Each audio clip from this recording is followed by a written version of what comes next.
or click on the link there to take you to Blog Talk. We've got the link to the chat room there. And also, thanks to the Christians United Broadcasting Network. That's Christians United Broadcasting Network. We're being broadcast tonight in high def. And before we get into the actual show tonight, I just want to say tomorrow night, Henry Groover and Steve Quayle, 9 to 12. Yeah. Please don't miss that show as well. And that's all I've got. Before we other things. Before we get into the information and what the show's about, we're going to say a prayer. And actually, this prayer came to us from a friend of the show, Angie. I will say your name and let everybody know you wrote this. Angie, I want to thank you very prayer. much for that prayer. Yeah, and she also sent some music that goes along with this, but for reasons of copyright, we can't play this music on the show. So the bigger we get, the bigger targets we are, and of course they're watching. So any type of infringement could possibly take us off, and we don't want to do that. So, but this prayer was done by Angie with you know, I read it. I've got to tell you, it hit me right square between the shoulder blades. You know, it really did. So, Joe, go ahead and let's take a moment here and pay our respects to the victims and their families of 9/11, and for all of us here. Yeah. Lord, in agreement, we come to you tonight with heavy hearts and minds for those affected directly or indirectly by the atrocities of evil which rock the very core of our nation. We ask you to be ever present in their lives as well as ours, giving us peace which surpasses all understanding, divine strength, and heavenly healing for those who are still hurting from this tragic event. We declare as one, you are Lord of this nation, you are sovereign, and you do reign here in America. As we carry on with the assignments you place before us, we ask you to keep our path straight and our feet firm in all goodness which flows from heaven's throne. Help us, Lord, in our time of weakness. Adorn us with exponential grace and mercy so we are able to love others who reject your truth. Align our hearts and minds to Jesus. We give you all glory and honor and praise for the majestic Master you are, and declare your word to be performed over this nation. May the bride of Christ arise in the shining sunlight in the darkness. We ask all this in Jesus' holy name. Amen. Amen. And that was a wonderful prayer, Angie. Thank you very much. You know, and that's so important because we need guidance. We need that divine guidance in order to accomplish what our objectives are. And she also added a scripture in here, and a couple scriptures. I'm just going to read this one. Sure. And we know that all things work together for good to them that love God, to them who are called according to his purpose. And that is the case. Romans 8, chapter 8, verse 28. Yeah, and all things do work for the good. And, you know, we are in a battle. As I said back in 2005, I believe it was, when I was on Canadian Broadcasting Network, their 60 Minutes version, where I said, look, we're in a battle between good and evil. How little I knew at the time, the good versus the evil, the weight of the evil, the power of the good. And you know, it's just the more I see, the less I understand. I mean, no, I should say this: the more I see, the more I realize there's just so much more to find out, to learn, and to understand. So that said, we've got a pretty structured. Yeah, we're going to lay this out. I happen to be in court this morning, and you know, that's kind of the gold standard in my estimation. When you testify in court, you testify to the best of your knowledge, and you testify to the truth. Well, that's the gold standard that we're going to apply to this program. We are going to bring in evidence as if this were a courtroom. Yeah. We are going to display evidence. We're going to show inconsistencies. And we're not going to make wild, reckless accusations. No. Everything is going to be done very responsibly. And I'll start off by saying this. In my opinion, 9/11 was carried out, as I'm going to redefine or regurgitate something I heard today. Was said in a good way, which makes it resonated with me. And too many times do I generalize and say the government. Well, it's not the whole government.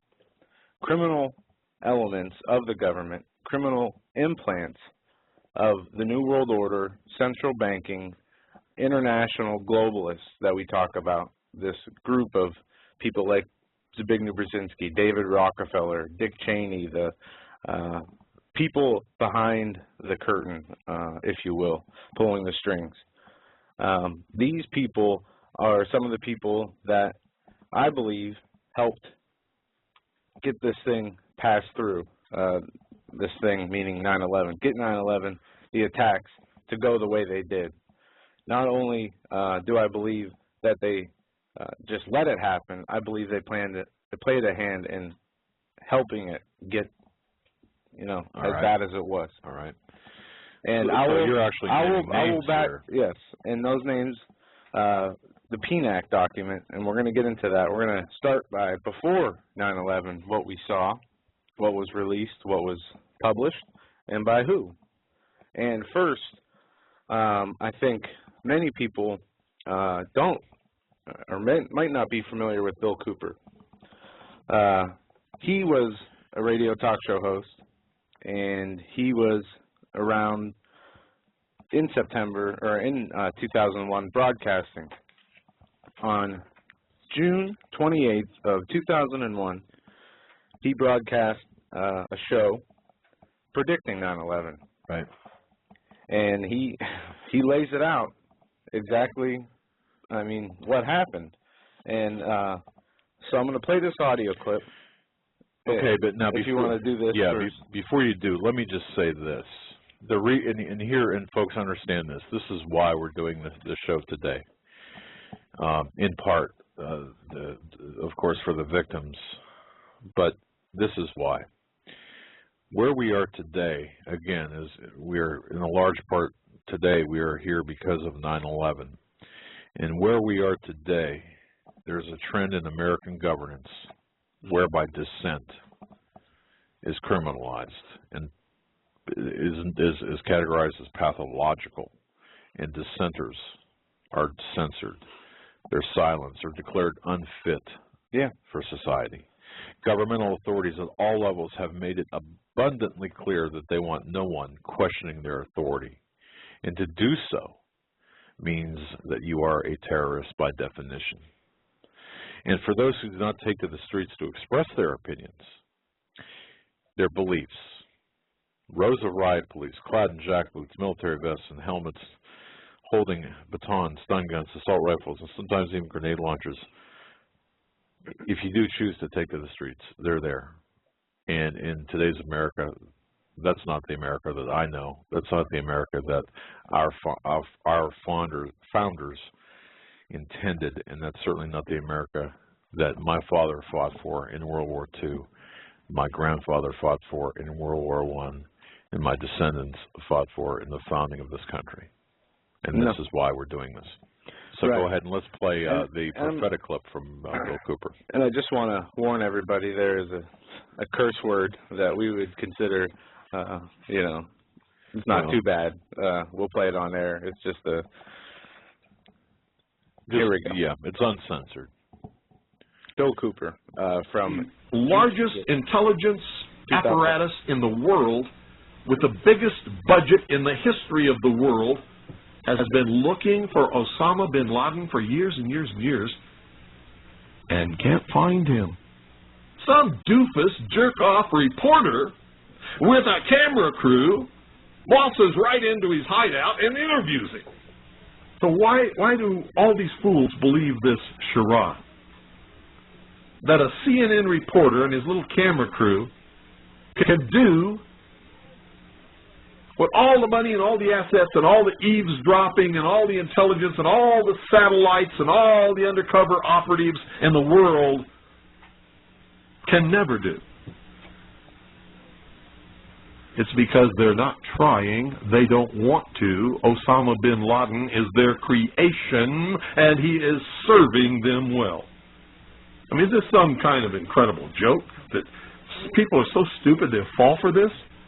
And now we're being bombarded with messages that Osama bin Laden is planning to attack the United States of America and Israel. Let me tell you something. If he's an enemy of Israel and the Mossad can't find him, then this thing is the biggest joke that you ever heard of in your life. And I'm telling you, be prepared for a major attack. But it won't be Osama bin Laden. It will be those behind the New World Order who once again want to take the guns and the freedom away from the American people, because we're the only ones left in the world who can oppose the destruction of freedom in the world and then the implementation of a one-world totalitarian socialist government, and that is the goal. And whatever is going to happen that they're going to blame on Osama bin Laden, don't you even believe it. Another social engineering project to change the minds and the attitudes and the beliefs of the people of the world, and especially the United States, to bring about one world socialist totalitarian government.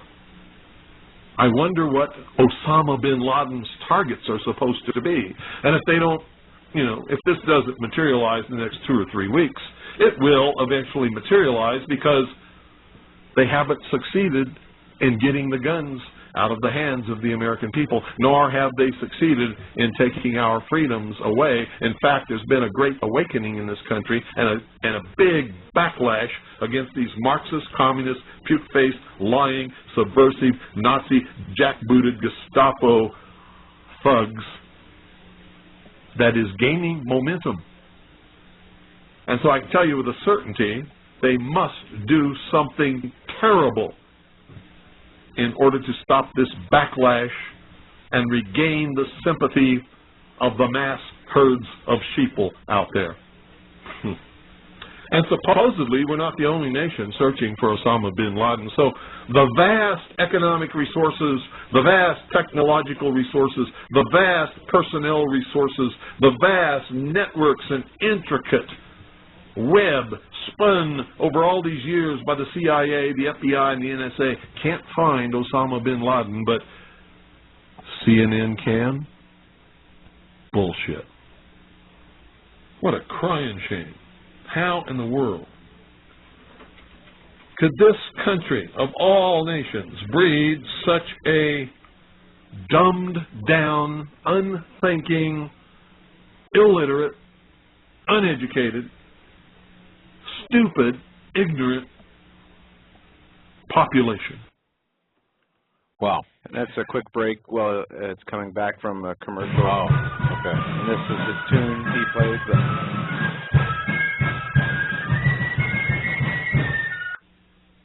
Hello? Anybody home? Or have you all just had a total migration of your brain power? You know what I'm talking about out there. And you know me, folks. I only care about the truth, period. The truth. And it's about time some of you got acquainted with the real hard truth. Well, you see, the government knows they can't pull another Waco. They got to try and get us to do something to justify what they want to do. Something stupid so that they could actually declare martial law and start rounding people up. Should always be prepared for any emergency. Oh, I was telling people to get prepared and stock up on 2 years of food storage and water and guns and ammunition and everything 8 years ago. Remember, we must have the moral high ground. So we have to wait for them to do something that justifies acting. Whoever fires the first shot loses. I've said that since 1989. I've been telling people that, and it's the truth. And if they fire the first shot and the militia moves against them legitimately and lawfully to restore constitutional Republican government, and they bring the military against us, the entire American population will support us. But if we fall into these traps, forget it. It's all over.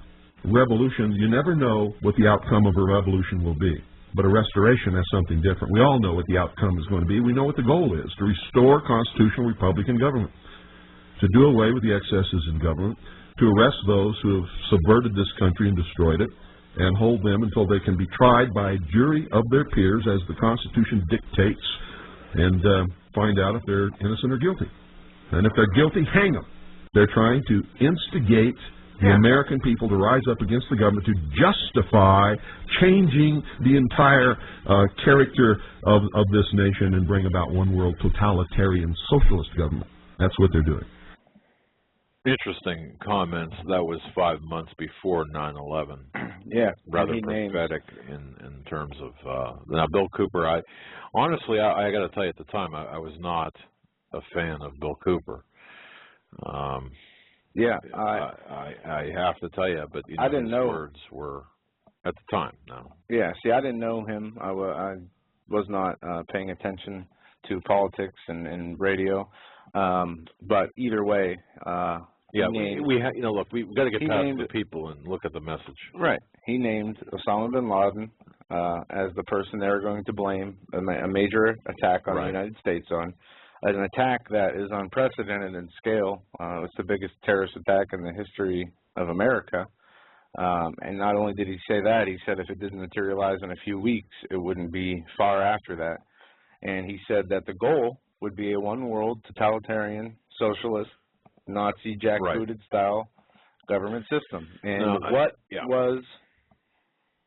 is, and what has been taking place in this country. Well, we have been pushed towards a one-world, Nazi-like, totalitarian police state system. That's right. And it's not going to get any better. And 9/11 was the catalyst that got all this going. The DHS, the TSA, all these, extremism, the war on terror. 9/11 has cost over 1 million lives throughout Afghanistan, Iraq, all the places that we went to war, justifying it by 9/11.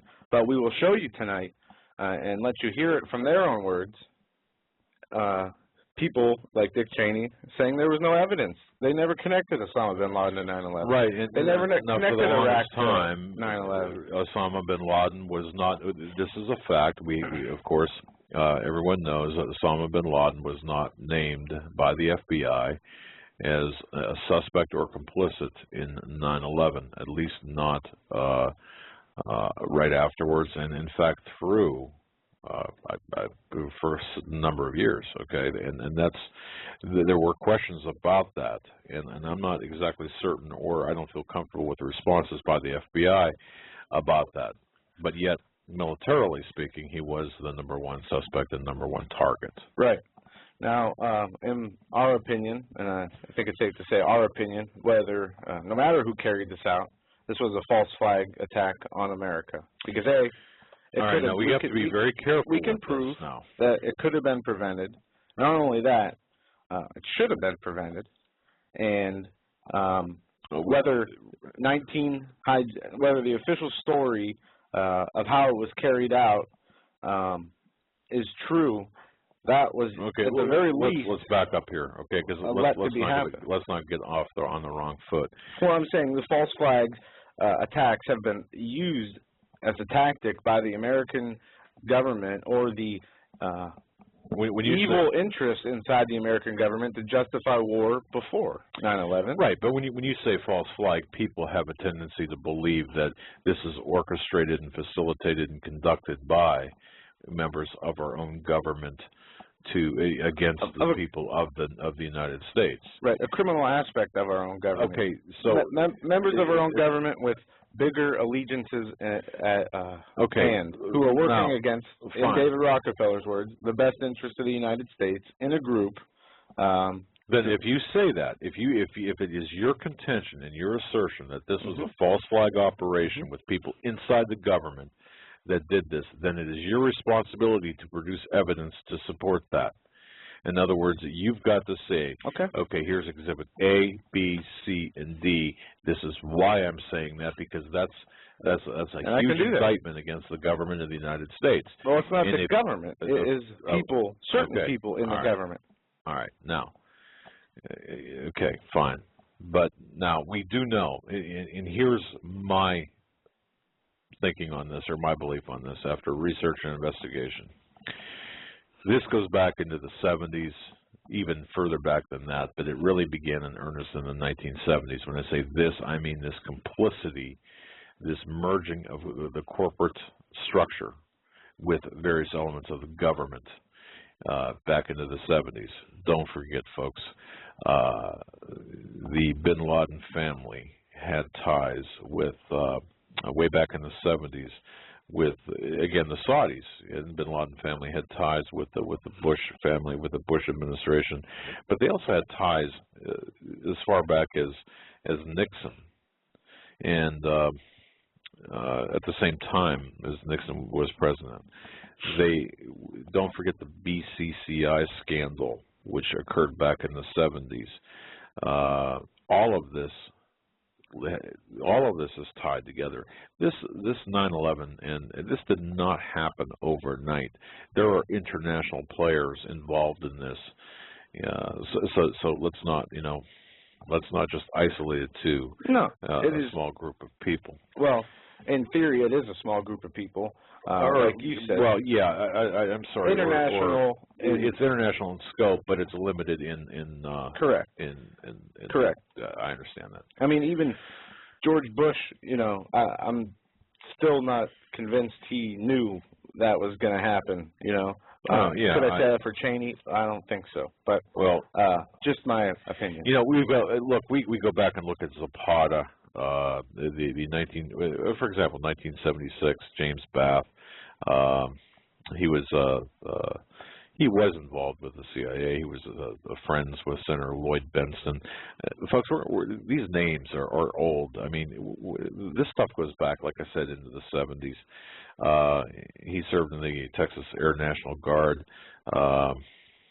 He was a friend of George W. Bush. He was a duck hunter with James Baker III, who was a close friend of George Herbert Walker Bush. Now, how does James Bath fit into all this? Well, James Bath and Salam bin Laden. Salam bin Laden appointed Bath as his U.S. business representative here in the United States, involved in various oil ventures. Now, we're not going to go through and dissect all of the oil ventures, but a lot of this is about oil. A lot of this is about the Caspian Sea interests. A lot of this is about the Silk Road Caucus, and folks, write that down and look that up. And this even to a minor extent involves, remember the Hunt brothers, the silver attempted cornering of the silver market back in 1978, William Herbert Hunt and Nelson Bunker Hunt. There's some information that I've traced back to the Hunt brothers on this. And again, you think, okay, what does all this have to do with 9/11? Well, all these people were players that were setting the stage, and everything that they had done, kind of like the ripple effect. There are a lot of people that had their hands in the corporate fascist type of operation. So, it's definitely complex. Yes, it is. And some of the things. And by the way, one more thing. I want to just break the tension a little bit and say, I'd like to say hello to Keith Hansen. Keith Hansen has a great radio program on WGUF every Saturday from 12 to 1. I just want to say hello to Keith, as a listener out of Naples, Florida. God bless you, Keith. You're doing a great job. What a fantastic program you had on Saturday. Keith, thanks for being there. Thanks for listening. Thanks for being a warrior for the truth, and God bless you, my friend. Yes, he's a good man. But anyway, and he brought something up about the Second Gulf War, which we'll get into here in a little bit, about the theory on currency being the motive for the Second Gulf War. And again, all of this leads up to the events of today. I have, but I haven't studied the currency aspect, Keith, and perhaps you can enlighten me here when we get to that topic, because again, I've got a notebook full of notes that I refer to, and it's got charts and arrows pointing every which way. But okay. But anyway, go ahead, buddy. We're going to start with PNAC. PNAC was the Project for a New American Century. Oh, one more thing, please don't tell. Look, there are some people out there, and I know that we're all at different levels of knowledge here. We mentioned PNAC. Yes. People might say yawn. Okay, you know, I know about PNAC. I have a clip to go along that briefly explains who was involved in PNAC and what it was. So, I mean, if we're going too slow for you, please understand that there are people out there that never heard of PNAC, that never heard of Building 7, that never heard. Some of our listeners have not heard of Building 7, have not heard of PNAC, have not heard of any of this. So please have patience as we go along. Yeah, and no, we are talking about a subject here that if you try to call into any mainstream radio show and debate, even mildly debate anybody about this, you will be rejected fiercely. You know that Keith Hansen hung up on me? No, I'm just kidding. There are a few. All right. But even ones who a lot of people trust, that's right, you know, have their mouths shut when it comes to this. And, you know, you can choose to do that, especially, I mean, we don't have all the answers. We don't know who did it exactly. No, we don't know why. I mean, we do know why. Find out. We can search for it, right? Right, but we can put the pieces together like we're going to do tonight. That's right. And put them together and show you. Now, PNAC, here's a brief clip on Paul Wolfowitz, 3 minutes and 30 seconds. All right. PNAC and 9/11. And this just explains what the project for the New American Century was and what their goals were.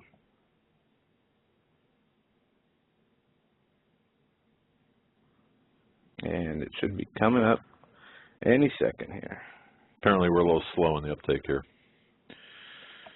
Actually, it's playing and I got no... Repeat after me. I, George Walker Bush, do solemnly... When George W. Bush took office in 2000, he brought with him Vice President Dick Cheney, Secretary of Defense Donald Rumsfeld, and Deputy Secretary for Defense Paul Wolfowitz, all of whom had served together previously in the administrations of Ronald Reagan and George H.W. Bush. Paul Wolfowitz, in particular, had long been recognized as the intellectual force behind a radical neoconservative fringe of the Republican Party. For years, Wolfowitz had been advancing the idea that the United States should reconsider its commitments to international treaties, international law, and multilateral organizations such as the United Nations. A radical plan for American military domination first surfaced during the administration of George H.W. Bush. In 1992, Paul Wolfowitz, working in the Department of Defense, was asked to write the first draft of a new national security strategy, a document entitled the Defense Planning Guidance. The most controversial elements of what would later come to be known as the Wolfowitz Doctrine were that the United States should dramatically increase defense spending, that it should be willing to take preemptive military action, and that it should be willing to use military force unilaterally, with or without allies. This new reliance on military force was necessary, according to Wolfowitz, to prevent the emergence of any future or potential rivals to American power, and to secure access to vital resources, especially Persian Gulf oil.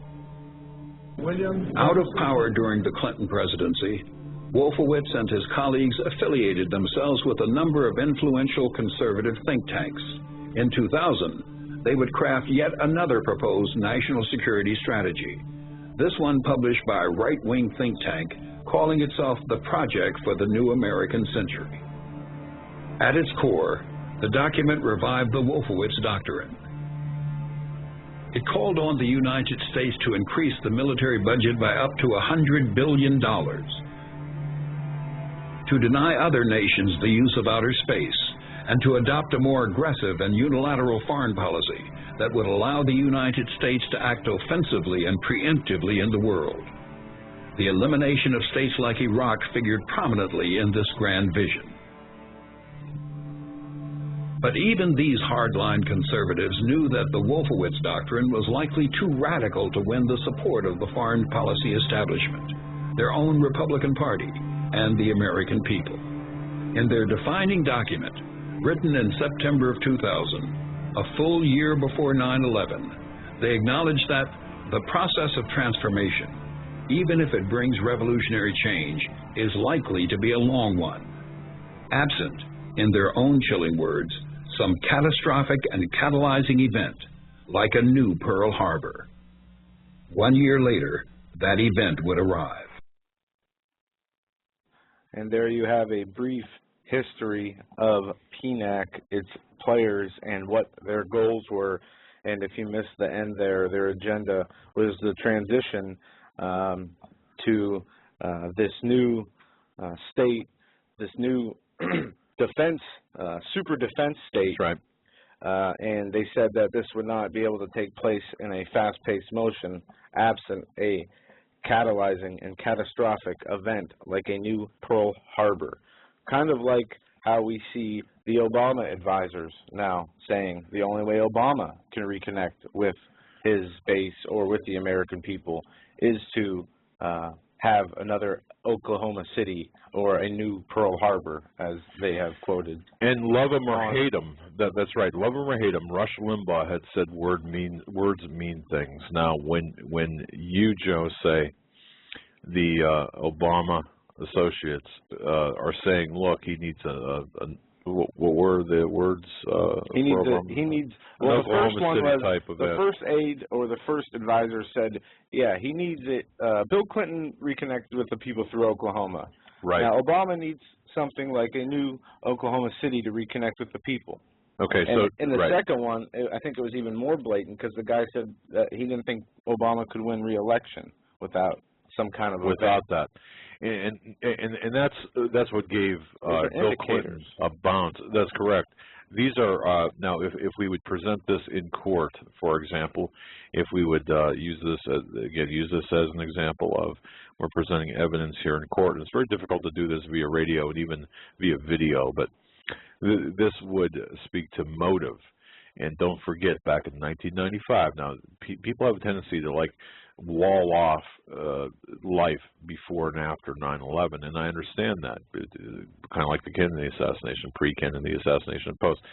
But that said, I believe that as Limbaugh says, words mean things. So when you say something like that, and you are in a position of power, that should be a very big red flag. And you could take that into court as part of a prima facie case for, hey, is there complicity here or intended complicity? And so this is what we have. This is why we're so careful in the next 50 days. What's going to happen in the next 50 days or even 60 days or the days between the election and the inauguration of either Obama or Romney or whoever? So go on. Right. Now, so we have President Bush II get elected in 2000. George W. Bush, that's correct. And without getting into, we'll get into the Carlyle Group and the Bush connections to the Osama bin Laden family. Right. We're going to kind of skip around just a tad here. We're going to get into 9/11, the day of 9/11. There was flight controllers suspected about 8:25 a.m. that. Oh, this is from Flight 11, I'm sorry. 4 planes were hijacked on September 11th. That's right. 2 hit the World Trade Center towers, each one, and both towers collapsed within, the first tower within, I think it was the second tower collapsed first, and then the north tower was the last to collapse. And then a lot of people don't know that the third Trade Center building collapsed also that day. World Trade Center Building 7. Building 7. Now, if I was going to go to court on any evidence with 9/11, Building 7 would probably be my number 1 or number 2 piece of evidence. I agree with that because Building 7, and folks, you have to understand, look at the layout of Ground Zero at the time of 9/11. Look where the buildings were situated. Building 7 was. Yeah, I got a picture. It was pretty far away. We're going to see if we can do this so people can see. Individuals on the high def channel. Now, a photograph is being held up, and you can see the approximate locations of the buildings. Yeah, and you can look up, and Building 7 was a block away, from the other Trade Center a city block, right. And World Trade Center Building 6 and Building 5 were in between 1 and 2 and Building 7, And Building 6 and 5, which were smaller, much smaller, and had the buildings collapse literally right on top of them, their structures still stood, even with the fire and everything. So you've got the two big towers coming down on buildings 5 and 6. Yeah, and 1 and 2 on the other side for the right, and 5 and 6, the buildings maintained their basic structural integrity.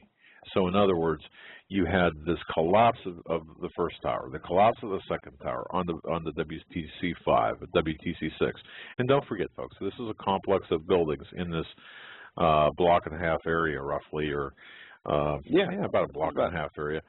And now, Building 7 was somewhat removed from the initial point of impact or impacts, and somewhat removed from the debris that was jettisoned from the building being struck, as well as the shrapnel and debris coming down from the collapse of the towers. Yeah.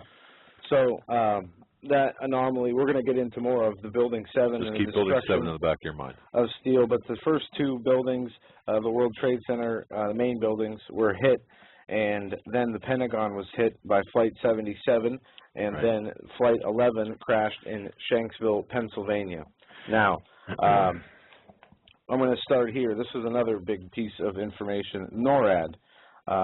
NORAD is our North American air defense. Yes, air defense system. And from September 2000 to June 2001, 67 planes were steered off course.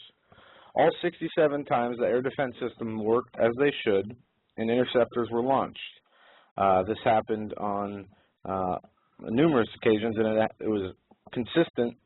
They were consistent with their response times, but on September 11th, Dick Cheney was running a series of war games in the northeastern portion of the United States. The drills included hijacking scenarios where commercial jets were hijacked. That's right. Flown into buildings. At the same time, Cheney had arranged for a drill involving a bio attack on New York. This resulted in FEMA setting up a command post on Pier 29 in New York on September 10th. Now, if you remember, there is a clip on ABC Morning News. We don't have it queued up, but I think it was ABC where they were interviewing one of the FEMA commanders, and he said, well, we actually got here Monday night. September 11th was like today, on a Tuesday. That's right. And they were planning to do a series of drills. And these drills were scheduled and rescheduled. War games, they're called, okay? Now, the FAA, NORAD, and NEADS, these are people who were involved as are simulations on, the FAA has computer screens, shows which flights are going where, and there were blimps, and there's a lot of confusion from this, and we're going to get into some of the air traffic control. Right. Now folks, as Joe said, there were war games, and we use that in quotations. Mock drills involving the very command structure that was designated to watch and to protect the northeast corridor of flight traffic. Now think about this. Before you say that, to give you an example too, and I know you don't have this. Remember Payne Stewart, the golfer, whose jet went up and he went unconscious. That's what happened. That was one of the flights that was of the 67 flights that were was intercepted when. I didn't believe you had that. Okay. Yeah. And that does come into it. The golfer who went up and was flying his jet and went off course. They intercepted his flight very quickly, as opposed to 9/11, which that was pre 9/11. And now we're talking about the day of 9/11. So go ahead. Read you an article about the NORAD. The Pentagon says September 11 interceptors flew too far, too slow, and too late. Now this was from December of '03, and it says it happens all the time when a small private plane enters a 23-mile restricted ring around the U.S. Capitol. 2 F-16s interceptors immediately launched from Andrews Air Force Base, just 10 miles away. In a similar episode, F-16 Falcons, on a 15-minute strip alert, was airborne from Andrews just 11 minutes after being notified by NORAD. So what is that saying? In other words, they're going back here and saying that these are well-practiced routines with more than 4,500 aircraft continuously sharing U.S. airspace, and that since 9/11, they say they've revamped their NORAD FAA system. But this was already This was already connected. They were already connected. NORAD and the FAA were connected, and there was an issue. And you can see this on the movie Flight 93. If you watch that movie, there is some dialogue between the FAA and NORAD, and there was confusion presented in that movie Flight 93. But go on. People were from the FAA were asking if this was a drill or if this was real after the buildings had already hit the plane or the towers, and planes hit the buildings. And the flight controllers at 8:25 a.m. found out that Flight 11 from Boston Logan's airport had been hijacked, but NORAD didn't notify. I'm sorry, NORAD knew, but they didn't notify the FAA until 8:40 on Flight 11. So that's a 15-minute delay in the notification of the flight being hijacked. But on 9/11, you had 4 flights fly off course and strike buildings, major, or some of our most important buildings in the United States. 3 of them did. The 4th one went down, and NORAD and the response was nowhere to be found. This is completely unheard of. And you look at the history, the 67 times, the 1 year prior to that, flights flew off course for more than, X amount of minutes. Planes instantly were there all 67 times without fail. This was supposed to be an anomaly, so you've got at least 4. Now, folks, remember this number, at least 4, because there's possibly more than 4, but at least 4 planes that went off course. And each city, but especially Washington, D.C., you've got a 23-mile corridor around that city where any plane that enters that corridor is in deep trouble. All right. They will be intercepted by NORAD planes. It didn't happen on 9/11. New York City has the same type. Many major cities have this, but specifically on 9/11, Washington as well as New York had these areas of concern that where NORAD could have responded, and they did not respond. Yeah, and these hijackers. We all know that the mainstream news reports it's 19 hijackers from 15 most from Saudi Arabia. Right. And they have here, there's evidence void from these hijackers. There is no video of any of the 19 hijackers at any of the 3 originating airports of the 4 flights have ever been made public, except for a video allegedly showing hijackers of Flight 77. That's correct. They say also that there are at least 6 hijackers since that have turned up alive. And you can look up mainstream news on this because there are, I don't know the number if it's risen now, but there are some that are still alive, apparently. Now, okay, folks, when I first heard that, I figured, okay, there's a mistake because these Arab names are not only difficult to pronounce, but they're difficult to track because there's variations. There's numerous variations. And I'll tell you, you pull up a database on one of these names, and you will get because we do work fraud cases on Arab names, and there are so many variations. I can understand where somebody might say, well, that person's still alive. Perhaps that person is, but does that mean that it's the hijacker? No, it doesn't necessarily mean that. However, now again, this alone does not mean anything, but when combined with other evidence, gives one pause to cause. So we've got people, and the other thing too is and I'm sorry, but within the Muslim religion, there is it does allow the lying for gain, for the larger purpose of Islamic takeover, but I don't want to get off track here. But go on. Yeah, and I'm going to back up and read this hijacking scenario. They say the attack plan by flying from remote airports and going far out of the way, the attacks planners exposed their plan to almost certain ruin had the air defense system operated normally. That's right. The originating airport of Flights 11 and 175 was Boston Logan, instead of several of the airports near New York City. This created about 40 minutes of exposure to interception for each flight. Flight 77 flew to the Midwest before turning around and returning to Washington, D.C., was airborne for an hour and 23 minutes before attacking the Pentagon, and it flew not only did it fly into the Pentagon, allegedly, it came down in this corkscrew turn that pilots say it's almost impossible for good pilots to make a turn like this. Right. And these are people who were told that by the people who they took classes at these pilot training schools in Florida. As Keith Hansen said, he interviewed one of the flight controllers or one of the owners of the flight schools down there, owners or operators. And this is not the same person, but talking about one of the other hijackers, the same kind of person said, you know, this guy couldn't even fly a Cessna, let alone a 747. And now to add my own personal bit of knowledge into this, my stepson had gone to Embry-Riddle University for a short period of time. Believe me, it was cost prohibitive. Now, that said,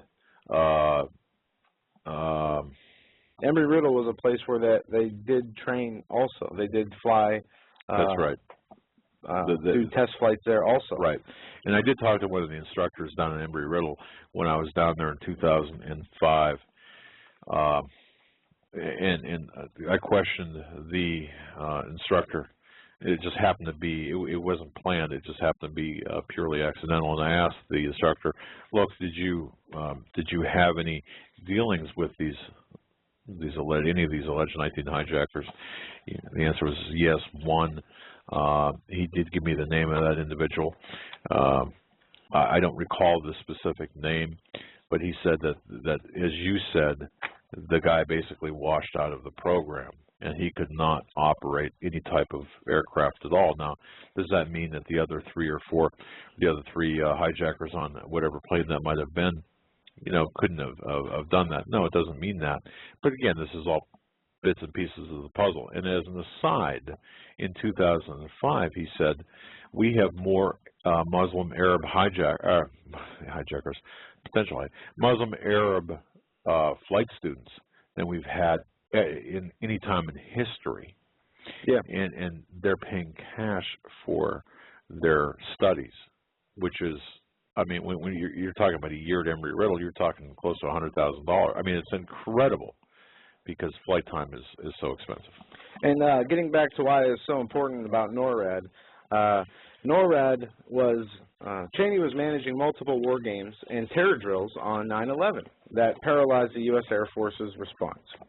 Right. And many Americans are still unaware that numerous war games and terror drills were being conducted by several U.S. defense agencies on 9/11 that morning, including one live fly exercise using real planes. The drills included the injection of false radar blimps into the screens of air traffic controllers to intentionally confuse and prevent them from intercepting 3 planes that were hijacked that day, 2 of which dealt a devastating blow to the Twin Towers. It says one of the biggest holes in the Bush administration's argument that they never heard of a plan to fly hijacked jets into landmarks on the East Coast, yet eerily on 9/11 the military was running a drill of flying hijacked planes into the World Trade Center and the Pentagon. And the coincidence, similar case, is 777. The same tactic was used to carry out the London attacks. In a television interview, Peter Power, the managing director of Vision Consultants, admitted that the morning of 7/7, VC and London police were conducting a counterterrorism exercise involving the bombing of the London Underground subway station, and that ended up happening miraculously the same day. Now, there is a question as to who had control of NORAD while 9/11 happened. And I want to know Cheney, that. Apparently, from I haven't seen actual paperwork of, and I don't know that anybody will, aside from the testimony of let me get this guy's name right. He testified at the 9/11 Commission stating that he was in the bunker with Dick Cheney, and you know, a guy came in the room and said, "Did the order still stand?" Do you know the guy's name? I don't know the gentleman's name, but that is indeed a piece of evidence that certainly can be verified, backed up, and validated, authenticated. Yes. Indeed, that Cheney had at least for the first time practical ever control Yeah. of 9/11. Now, at what point, when was he given that It says control? Okay, well, this says for the first time in American history, that it was the first time in American history that the Vice President was in direct control of the military agency, NORAD. NORAD was founded in '57. Generals always had the power to shoot down and intercept hijacked aircraft, but on June 1st, 2001, only 3 months prior to September 11th, Dick Cheney ordered Donald Rumsfeld to allow him to take control of NORAD and the shoot-down procedure, thereby removing any defensive power from the generals so that they could do nothing. Right, which is a very significant. And ladies and gentlemen, again, I see some talk in the interactive chat there that, you know, well, you know, I know Alex+Jones had done some exposés on this as well today. And what we're trying to look with all due respect to Mr. Jones, because you know, I've talked to him, I like him, and we get along fine, and we do interact. I've been on a show for those new listeners.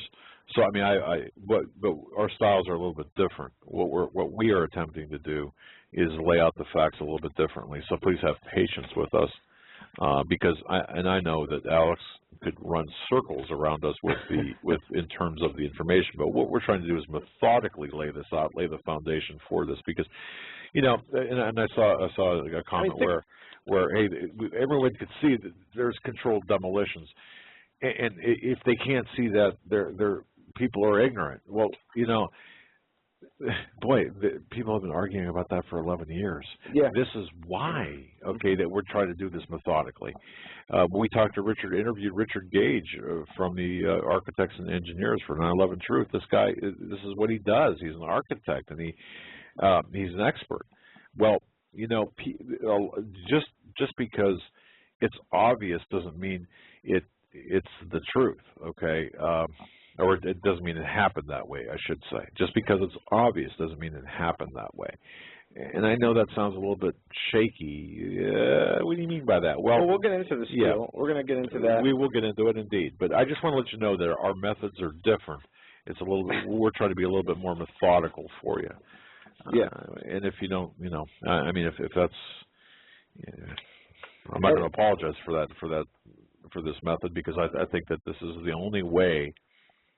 We have to separate the hyperbole and the rants. Not associating this with Mr. Jones now, but the hyperbole and the accusations from the facts that we can prove.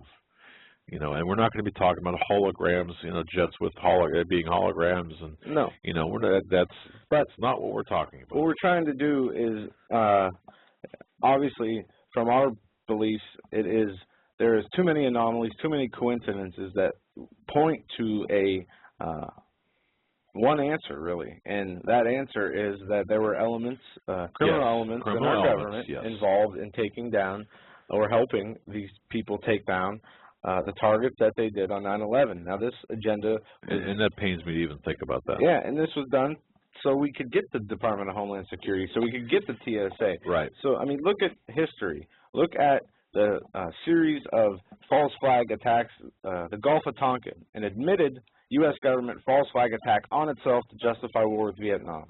You have World Trade Center bombing 1, the first one in 1993, which had FBI involvement. And there's hundreds of hours of audio tapes with FBI agents and their undercover informant. They had the option to give the guy fake explosives. They had to give the people fake explosives. And his name was Salem. Yeah. Salem. And they didn't. And I was on C-SPAN, ladies and gentlemen, with Dr. Lori Milroy, who wrote the book about the explosion in Flight 93.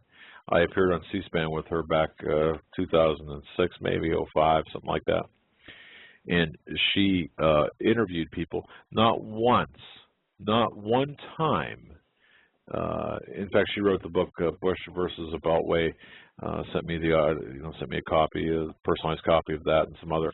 But not once did she acknowledge the fact that the FBI managed Salem this way to the extent where he basically they provided him with the explosives. I mean, I don't know how else to say it. And the way we kind of put the show together today was based on a few things, and one of them was on this Colbert article I read today, the unanswered questions of 9/11. And that Colbert is not the Colbert from television, no. okay?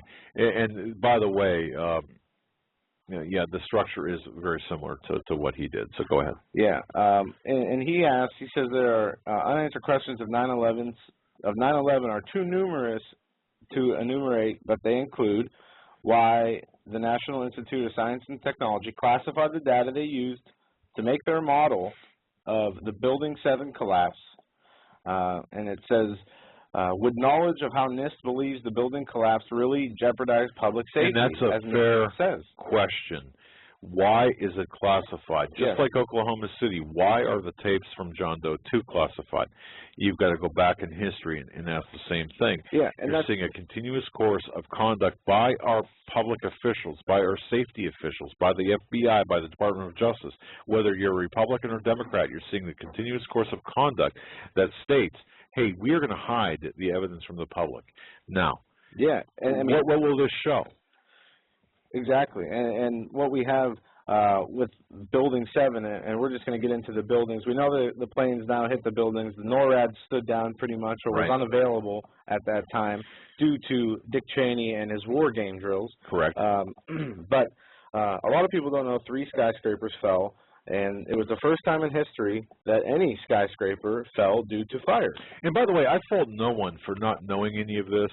And I fault no one for saying, come on, guys, get moving. It's not allowed to be talked about on the news. That's right. And when it is talked about, it's demonizing the people, the 9/11 truth movement. That's right. And just because you don't believe the official story doesn't make you a terrorist, as some people might say. But 6 out of the 10 commissioners who wrote the 9/11 report don't believe it and say it's a lie. That's right. It's a whitewash, a cover-up. So when people say, oh, this is, junk, it's a bunch of, what kind of evidence do they call it? Or circumstantial evidence, and, there's no real merit in it. Well, there is real evidence. And something we kind of skipped over is the put options, the insider trading that was done days and weeks before the planes hit. And these put options were done on the airlines itself. And what a put option is betting on a loss. Yes, betting on a loss. And of all the things that I'm interested in, we say follow the money. Man, I'll tell you what, to me, this is evidence of profit. Now, profiting on the deaths of the backs of Americans, to me, is not only treasonous. Well, heck with my opinion. Thank you for bringing that up, and thank you certainly for grabbing that documentation. Because do you want to explain to people now about this, or you want to? Put option or financial transactions these were done in the days before the attack that suggest certain individuals used foreknowledge of the attack to reap huge profits. The evidence of insider trading includes huge surges in purchases of put options on stocks of the 2 airliners used in the attack, United Airlines and American Airlines. That's right. Surges in purchases of put options in reinsurance companies expected to pay out billions over losses from the attack. Surges in purchases of put options on stocks of financial services, and huge surge of call options on stocks of weapon manufacturers. And by the way, Raytheon, folks, those put options are not in this book. No, either is Building 7. That's right. That's right. If you've got a copy of this book, the 9/11 report, put options not mentioned. Building 7 not mentioned. But to simplify the stock market gains, we'll just use this. Bloomberg News reported that put options on the airline surged to a phenomenal high of 285 times their average daily trading value per day. So 285 times the normal activity is how much put options were. How much betting was going on that these companies would fail. And think about that. Just think about that for a moment. What are the odds of betting against American Airlines on 9/11? And the put options had specific dates, drop-dead dates, and this did cover 9/11. Yeah. So you have 2 planes hitting the World Trade Center. buildings. You had one plane hit the Pentagon and one plane crash. Right. And now, by this time, the Pennsylvania crash happens. Both World Trade Center buildings have collapsed. Now, was this a controlled demolition? There are extensive videos, reports of firefighters, first responders, police officers, witnesses stating that there were multiple explosions. There were people coming up from the basement with skin hanging off of them, as one police officer or firefighter talks about in YouTube video. There are several movies about this. I advise everybody, if you don't or are not aware of this, to go look up videos on 9/11 and don't take people's word for it. Yeah, and do your own investigations into this, because you know, we're coming from a standpoint of I've pretty much memorized all this stuff over the last 4 years, where and some people don't know. But let me stop you right there, because I was at Ground Zero shortly after this happened, and I did talk with a police officer who said he was in the lobby of the North Tower. I'm sorry, which was the second one hit? South Tower. So it would be the North Tower was the first, right? North Tower was the first one hit, last one to fall. South Tower was the second one hit. He was in the lobby of the North Tower, and he said it looked like a bomb went off. Now, again, one can say, well, once a plane hits the top of a building, the elevators, stuff comes down with the elevators. No, what he described was something more catastrophic that took place in the first level and the sub-level of the North Tower. Again, this is somebody that was on site on 9/11. And I had asked him, well, what do you think? He said there had to be a secondary explosive device at least in that area. It could not have been caused. The damage that he witnessed, that you just described, could not have been caused by the aircraft hitting solely by the aircraft hitting the building. No, and ladies and gentlemen who want information on the science of controlled demolitions, how they look compared to other building collapses, I'm going to post a couple of links into the chat room on other skyscrapers that have burned before that never collapsed. This was the first time in history that buildings collapsed due to fire. And people say, well, jet fuel, burned. That was the reason that these buildings were brought down by fire. Okay. Well, the jet fuel burns at a maximum, I think it's 1,600 degrees at a maximum. And there were temperatures, higher than, I think, 3,000 degrees. Molten metal at the bottom of the pile of the World Trade Center. Molten lava. Fire doesn't do that to metal, okay? As a matter of fact, when I was there was still molten steel that they were dealing with. And when I say dealing with, they had to make they had to encapsulate that molten steel to keep it away from other parts, the underground. There's a lot of stuff underground in Lower Manhattan, and they had to kind of like wall off this molten steel, if you will. Right. And we had the two towers, which were basically pulverized. All that was left was dust, which is really, if you watch how the first tower collapsed, it was collapsed properly at first. The top fell down. That's right. And meaning there was, once the top started to fall crookedly, it broke off from the bottom of the building. The rest of the building should have stood straight. Correct. Somehow, the whole thing imploded into the ground into a pile of dust.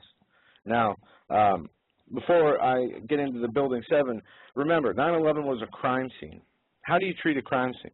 Well, you secure it. Yes. You secure the evidence. Yes. What happened to the evidence of 9/11? I think it went to China, didn't it? It was immediately removed and destroyed without any scientific checking. NIST admits they did not check for explosives while doing their scientific findings and investigations into what happened. They didn't check for explosive residue, or any secondary devices. This is after the fact. Now, this is not during the recovery and rescue, or this is not during the rescue operation itself. Right. And Richard Gage, who is an architect and engineer for 9/11 Truth, he's the founder. We did interview him. He has been working on a theory where he talks about thermite being used, and thermite is a nano Nanothermite is, or yes, it's nanoaccelerant, really. Right. And it can melt through those big steel beams that were used to make the World Trade Center. And what it did, I mean, you could see in the Trade Center that you have metal that is twisted, that is looks like there was charges put on it, cut at an angle, all kinds of different steel. I mean, there was a piece of steel that wrapped around and into a circle and melted to another piece. And a lot of this can happen. I mean, by itself, you have one of those incidents take place. Okay, fine.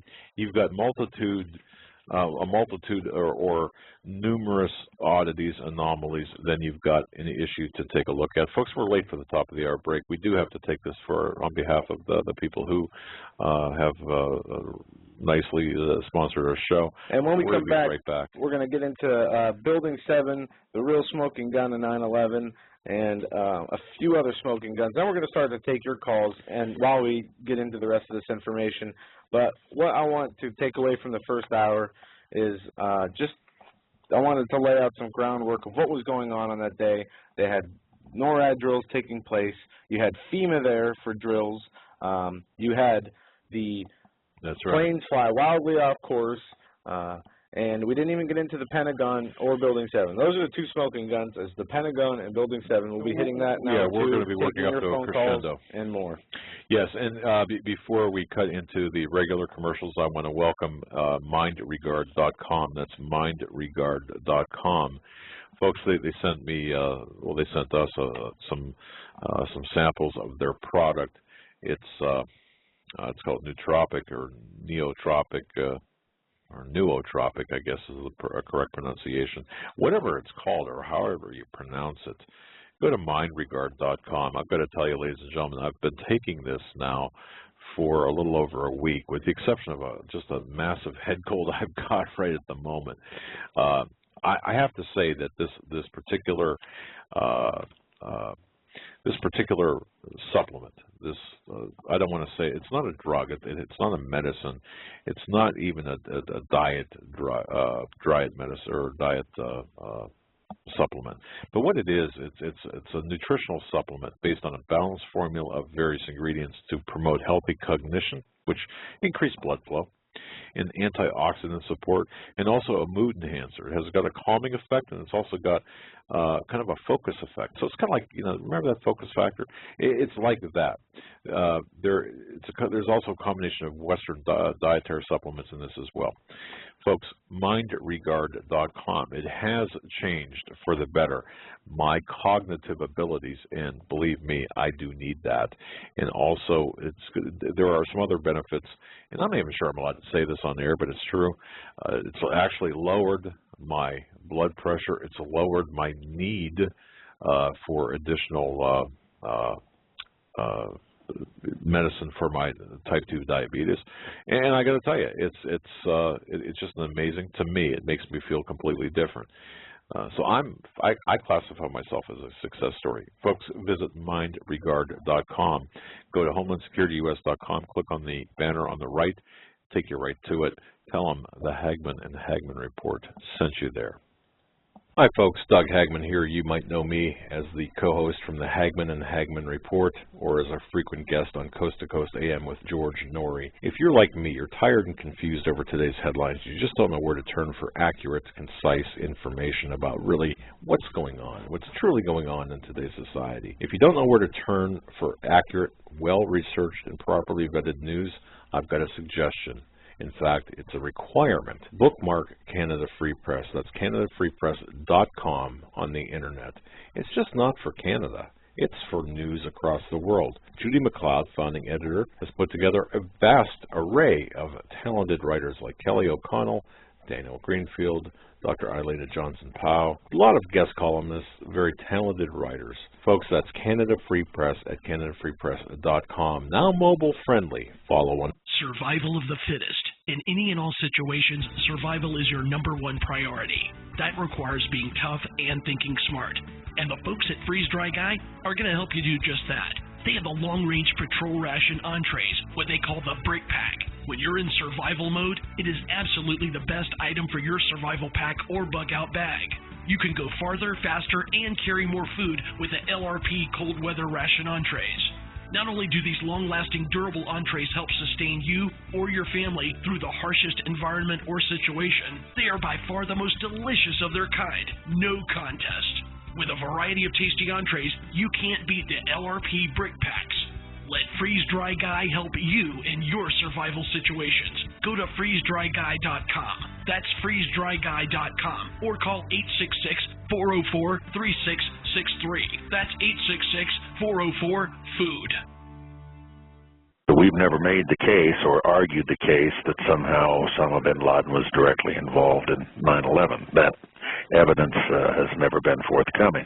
I want to be clear because I've heard you say this, and I've heard the president say it, but I want you to say it for my listeners, which is that the White House has never argued that Saddam was directly involved in September 11th, correct? That's correct. We had one report early on from another intelligence service that suggested that the lead hijacker, Mohammed Atta, had met with Iraqi intelligence officials in Prague, Czechoslovakia. And that reporting waxed and waned with a degree of confidence in it and so forth has been pretty well knocked down now at this stage. But so we've never made the case or argued the case that somehow Osama bin Laden was directly involved in 9/11. That evidence has never been forthcoming. But that's a separate proposition, the question of whether or not there was some kind of a relationship between the Iraqi government, Iraqi intelligence services, and the al-Qaeda organization. We also have a history of kind of moving in and out of Pakistan. I mean, let's remember here, the people we are fighting today, we funded 20 years ago. And we did it because we were locked in this struggle with the Soviet Union. They invaded Afghanistan, and we did not want to see them control Central Asia, and we went to work. And it was President Reagan in partnership with the Congress, led by Democrats, who said, you know what, sounds like a pretty good idea. Let's deal with the ISI and the Pakistani military, and let's go recruit these mujahideen, and that's great. Let's get some to come from Saudi Arabia and other places, importing their Wahhabi brand of Islam so that we can go beat the Soviet Union. And guess what? They retreated. They lost billions of dollars, and it led to the collapse of the Soviet Union. So there's a very strong argument, which is it wasn't a bad investment to end the Soviet Union, but let's be careful what we sow because we will harvest. So we then left Pakistan. We said, okay, fine. You deal with the stingers that we've left all over your country. You deal with the mines that are along the border. And by the way, we don't want to have anything to do with you. In fact, we're sanctioning you. So we stopped dealing with the Pakistani military and with ISI, and we now are making up for a lot of lost time.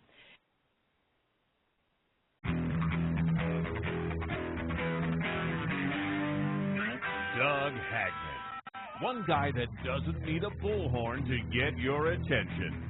You want answers. I want the truth. You can't handle the truth.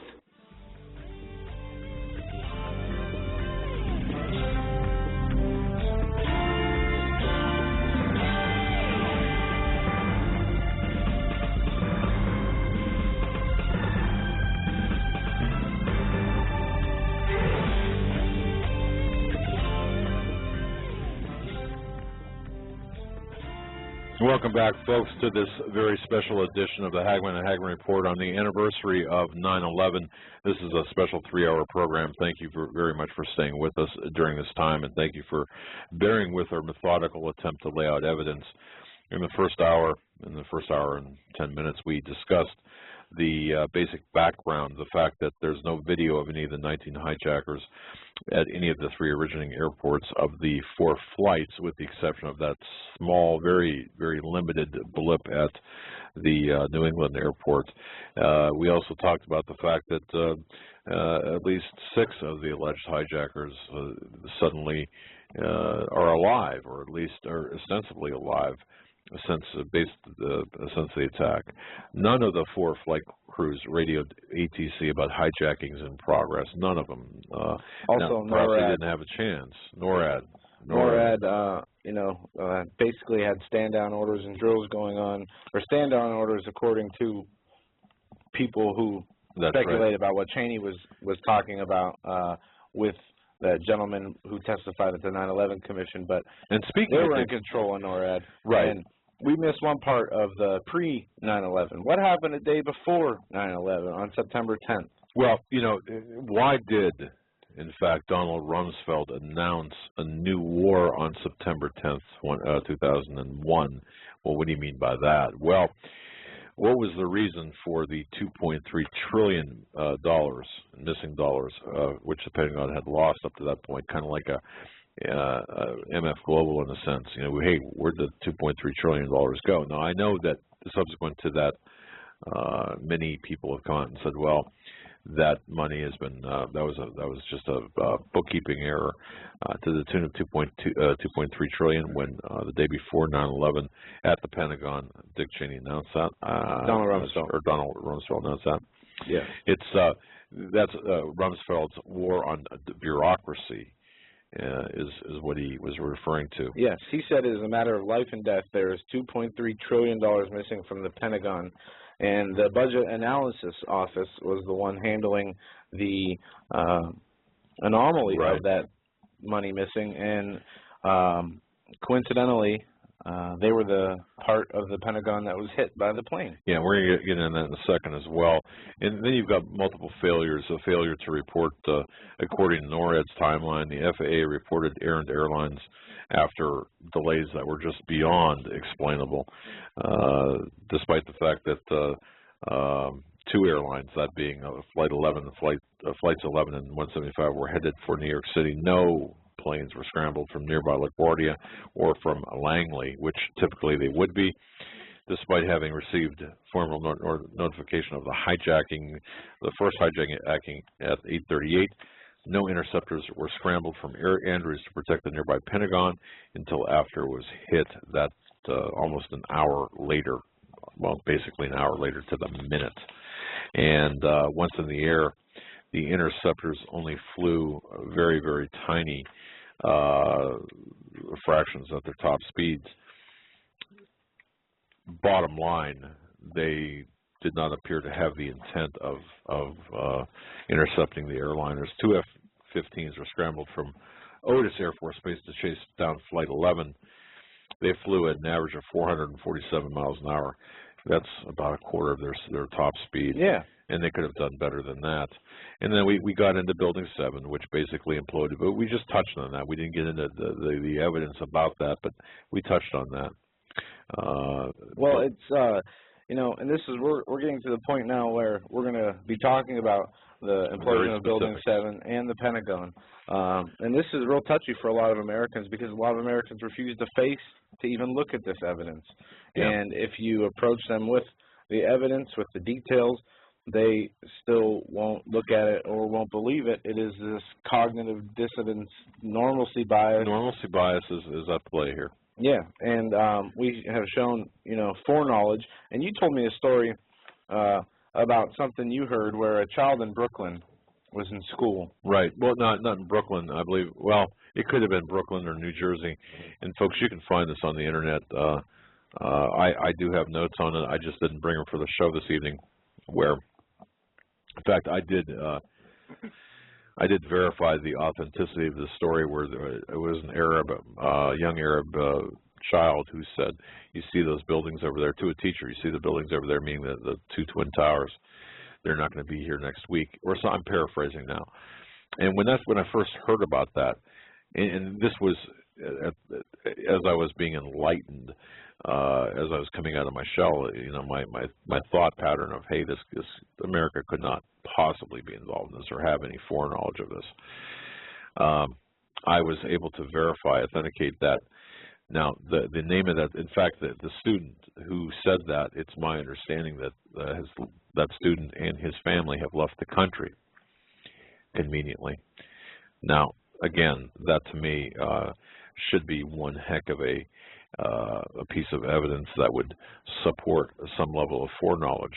If a child overheard that or would state that to a teacher, overhearing that, then others would in fact know.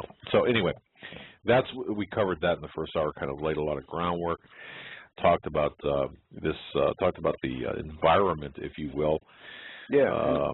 And where we are today because of 9/11. So that was the first hour. So let's get into some really specific stuff now. Now this is you know, something that a lot of people, especially in the media, you think that this would be a huge story. Yet I talked to somebody, a very informed person today, who was not aware of Building 7 or that it had collapsed. But at 5:20 p.m. on 9/11, the Solomon Brothers building, a 47-story-foot skyscraper, fell. It's a huge building. I mean, it's a huge building. Yeah, it was. It would have been one of the biggest buildings, I think, or the biggest skyscraper in 40 states or something like that. But 47 stories is pretty tall. Yeah, and what happened at 5:20, in exactly the similar fashion as all controlled demolitions, if you watch a video of Building 7 collapsing, and even the guy on CBS was talking about it as it was happening, saying it looks eerily similar to controlled demolition, you know, how those are carried out. It had many signatures of a controlled demolition. Now, Building 7 was the headquarters for the mayor's emergency bunker. It was also the FCC, or SEC. It contained a lot of financial information. CIA. That's right. Yeah, I have the list here. I'll find it. But now, yeah, this again, the WTC-7, 47 stories, steel framed, fire protected, high rise. Yep. It was located about, if you want to make a mental picture of this, it was about a football field in length or in distance away from the North Tower. It was never hit by an aircraft. It was, contrary to media reports, it was not hit by flying debris. I mean, it could have been hit by flying debris. Of significance. No, let me back up and be more specific in a courtroom type atmosphere. It was not hit by, contrary to belief, it was not hit by the falling debris from the first or second tower. Correct. So the North Tower, it did not strike Building 7. And this says 3 skyscrapers were totally destroyed with structural collapse primarily due to fires, given as the explanation. Fires and bombings have never before or since caused the steel frame building to collapse. Building 7 experienced a total collapse, allegedly because of fires, when no steel frame building before or since has ever collapsed, totally or even partially due to fires. Now, I know this was written a while ago, but I've seen a building partially collapse with the top couple stories of a building that was on fire for about 4 days fall, but the rest of the structure still remained. But it was standing, it was perfectly free fall, or not perfect free fall, almost perfect free fall, right onto itself with only minor damage to the Verizon and post office buildings, only 60 feet on either side of it. Which, again, now, folks, understand this. I mean, this World Trade Center had support columns. If you look at the building, if you can look at a figure of box, you've got support columns on the outside, support columns on the inside. There were 24 different columns that held this building up, and a huge amount of support on the inside to bring this building down. The only way to do this, the only way for this to happen in the manner that it did, is for a controlled demolition. There is absolutely, I don't care what the government says, the evidence is in the video in itself, in the condition of the building before and when it comes down. You'll notice if you watch the video, the penthouse, the inside core collapses first. The rest of the building structure falls on top of that and leaves a pile of rubble where virtually nothing is damaged. You can't, I mean, a best case scenario in a controlled demolition is that it falls in its own footprint and nothing else is damaged.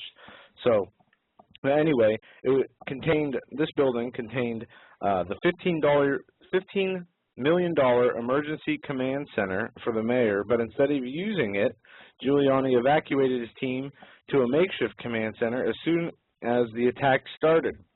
The emergency center was destroyed along with the rest of the building, even though it was constructed as a bomb-hardened shelter. The remains of Building 7 were rapidly removed and the steel recycled, evidently without any on-site and only extremely limited off-site examination. The rapid disposal operation proceeded despite the fact that no one was believed buried in the rubble, and the tidy rubble pile was not blocking adjacent roads.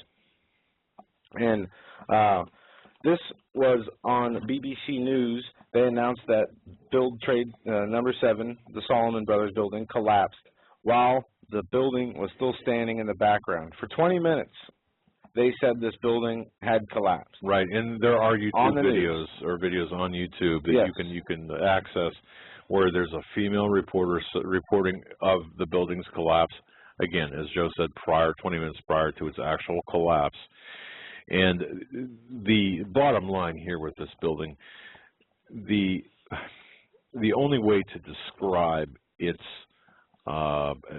coming down, only a very carefully engineered series of explosions or incendiary type devices could cause this steel-framed building to collapse in upon itself and land mostly within its own footprint.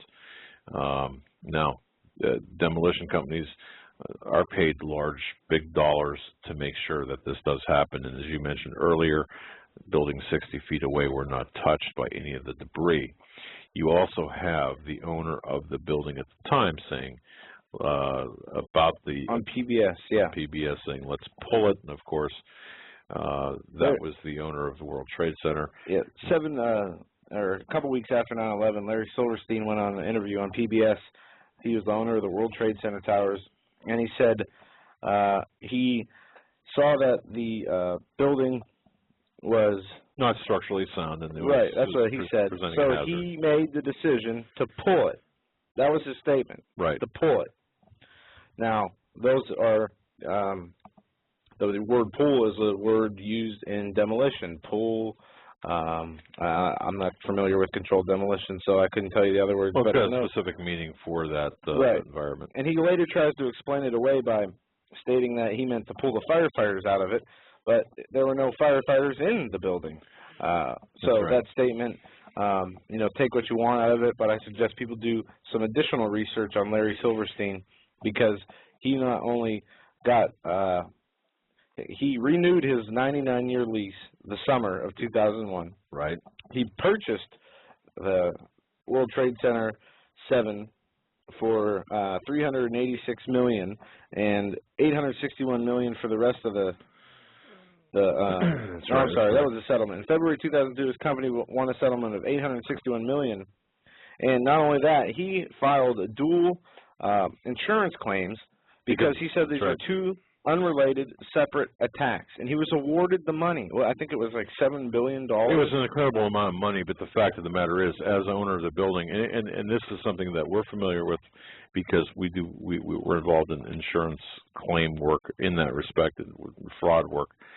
It would be like driving your car into two other cars, striking two other cars, we'll say. Something I've done actually, and filing two separate claims,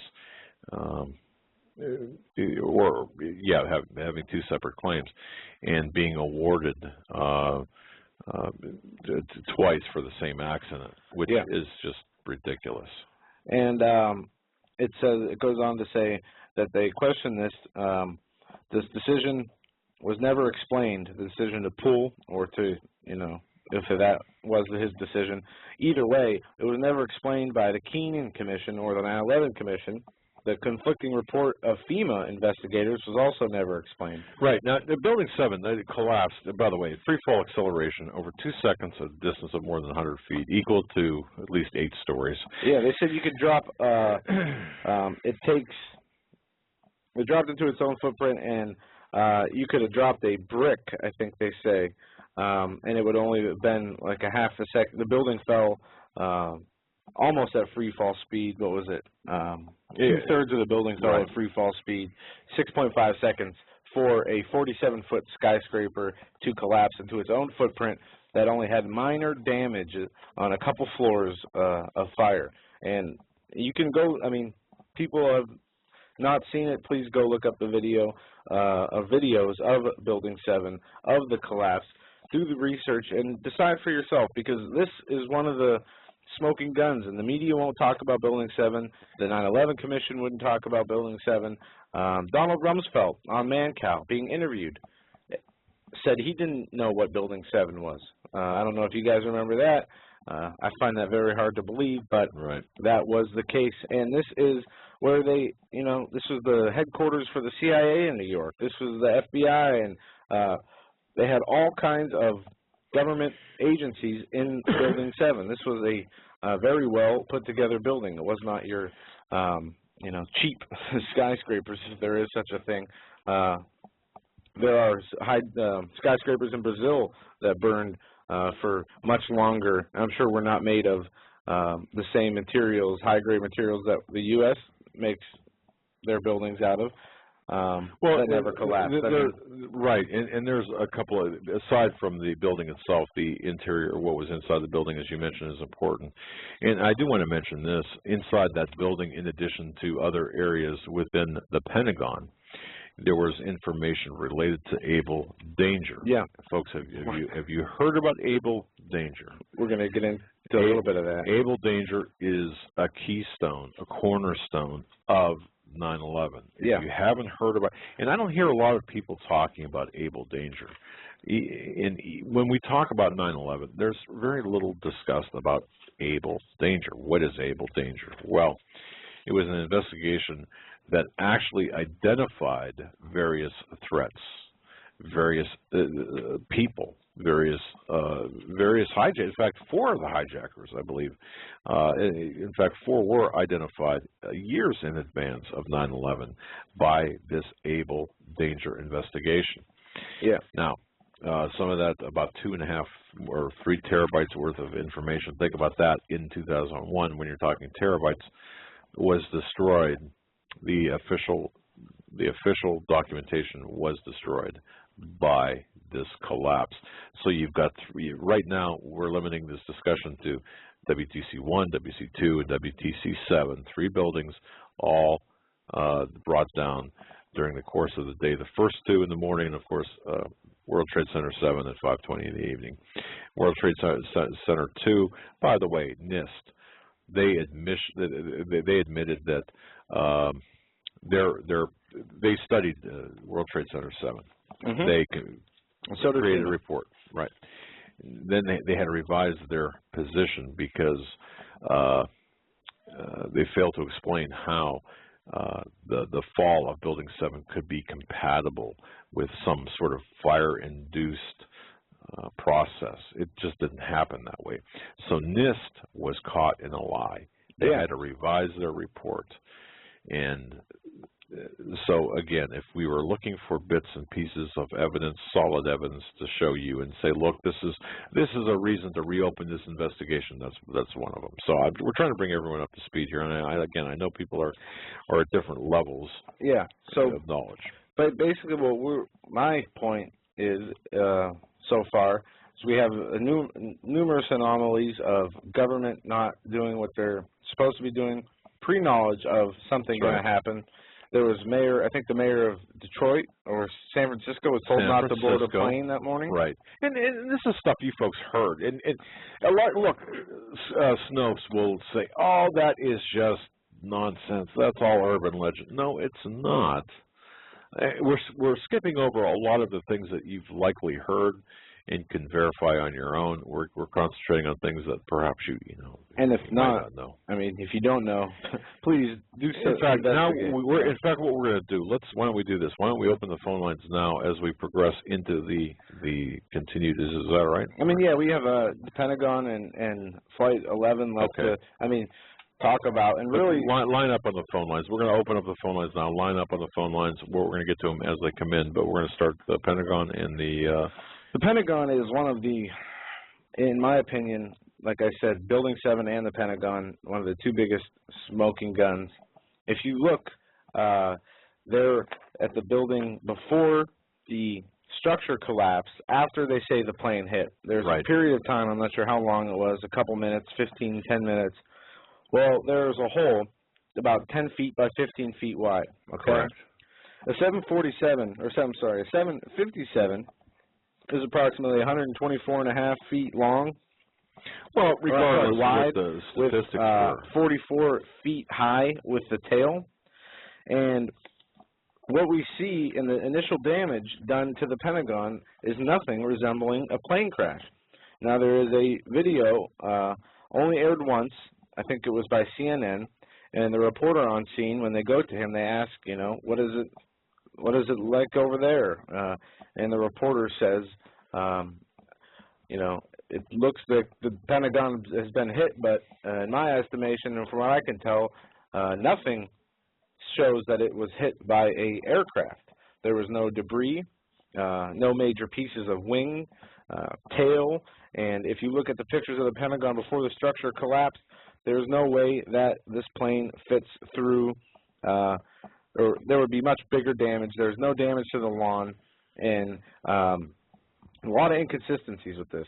And if you take some of these facts into consideration, the central impact hole has a diameter only slightly larger than a 757 fuselage, one of the engines, or I'm sorry, the front of the plane. The whole body of the plane, actually, but the front of the plane is what the damage on the right side of the central hole is difficult to reconcile with the impact of an intact starboard engine of a 757. The single hole through the C-ring of the building suggests a single-engine attack plane. Now, if you look at the Pentagon from an aerial view, you'll see that there are several layers inside, and each layer is reinforced by 18.5, I think it was feet thick concrete and steel reinforced walls. Right. Now, this is the part of the Pentagon that had undergone renovation. Yeah. And the flight path was something we covered. It went on some kind of downward corkscrew turn and in a descending manner that some pilots, professional pilots, veteran pilots say that if they couldn't even do it. Now, there are, like I said, architects and engineers for 9/11 Truth out there. There's also a group called Pilots for 9/11 Truth that talk about this and other anomalies. And the Pentagon, as we said, was hit in the Budget Analysis Office, and that was where Donald Rumsfeld, they were working on the missing $2.3 trillion Go figure. of the that Donald Rumsfeld announced the day before. Now, the regions in the Pentagon that were punctured were restricted to the first and second floor. The puncture on the second floor was about 18 feet wide and extended to the top floor, about 26 feet above the ground. The region punctures on the first floor was about 96 feet wide. Now, they say that the 757 is 124 feet wide and 44 feet high. So I guess this hole could make sense, these holes could make sense if there were no wings or tail on the plane. Where's the debris? Right. Where's the debris? There's no black boxes. There's no engines, no bodies, nothing. And the broken windows, if you go look at even after the structure of the Pentagon collapsed, you can see very minimal fire damage. Not like at World Trade Center. There was, in fact, a picture. You can see an open book on a very narrow part of the ground that was still left on the second floor. And Not even singed. And I think, by the way, if those watching us on the Christians United Broadcasting Network in high def, I think, thank you, Troy. I do believe that we have a picture, not live, but we have footage of the Pentagon. That's a picture of the Pentagon before the remaining structure fell down. And it says, it goes on to say the damage to the surroundings. Many reports held the jetliner hit the ground short of the building wall, and that the ground absorbed much of the plane's kinetic energy. And this goes on to say if that were true, it might help explain the damage to the building being much more limited than expected. But such accounts seem to be contradicted by photographs showing an apparently undisturbed lawn with undisturbed objects close to the wall. And a lot of people, and I'm one included, I'm not sure if it was a plane, if it was the plane, they say. Was it a plane or a missile? There's only been one video released of that out of, I think, 82 that were confiscated immediately by the FBI and CIA and were not released to the public and never have been. Now, you know, we see every year on the anniversary hundreds of clips of the planes hitting the towers. If it is so terrible to watch, then that's their excuse for not releasing it, you know, too graphic, or, you know, they don't want to put the families through any more heartache than they've already been through. Why not release the videos of what hit the Pentagon? Why the secrecy? Why the lack of transparency with, especially seeing as how they had this whole narrative already set up? You'd think that they would, you know, give you as much evidence, you know, they'd want you to see the flight hit the Pentagon. But since there's so many people who were so asleep, this awoke, really, I'd say a majority of the people, the 9/11. What happened with 9/11 politically awakened more people than anything in my day and age since I've been alive that I've seen, because of the anomalies, because of the lies. The Bush investigation, I mean, the Bush administration fought against an investigation into 9/11. They said, no, we're not gonna have an investigation. Then they said, all right, and who do they appoint? Henry Kissinger to run this investigation.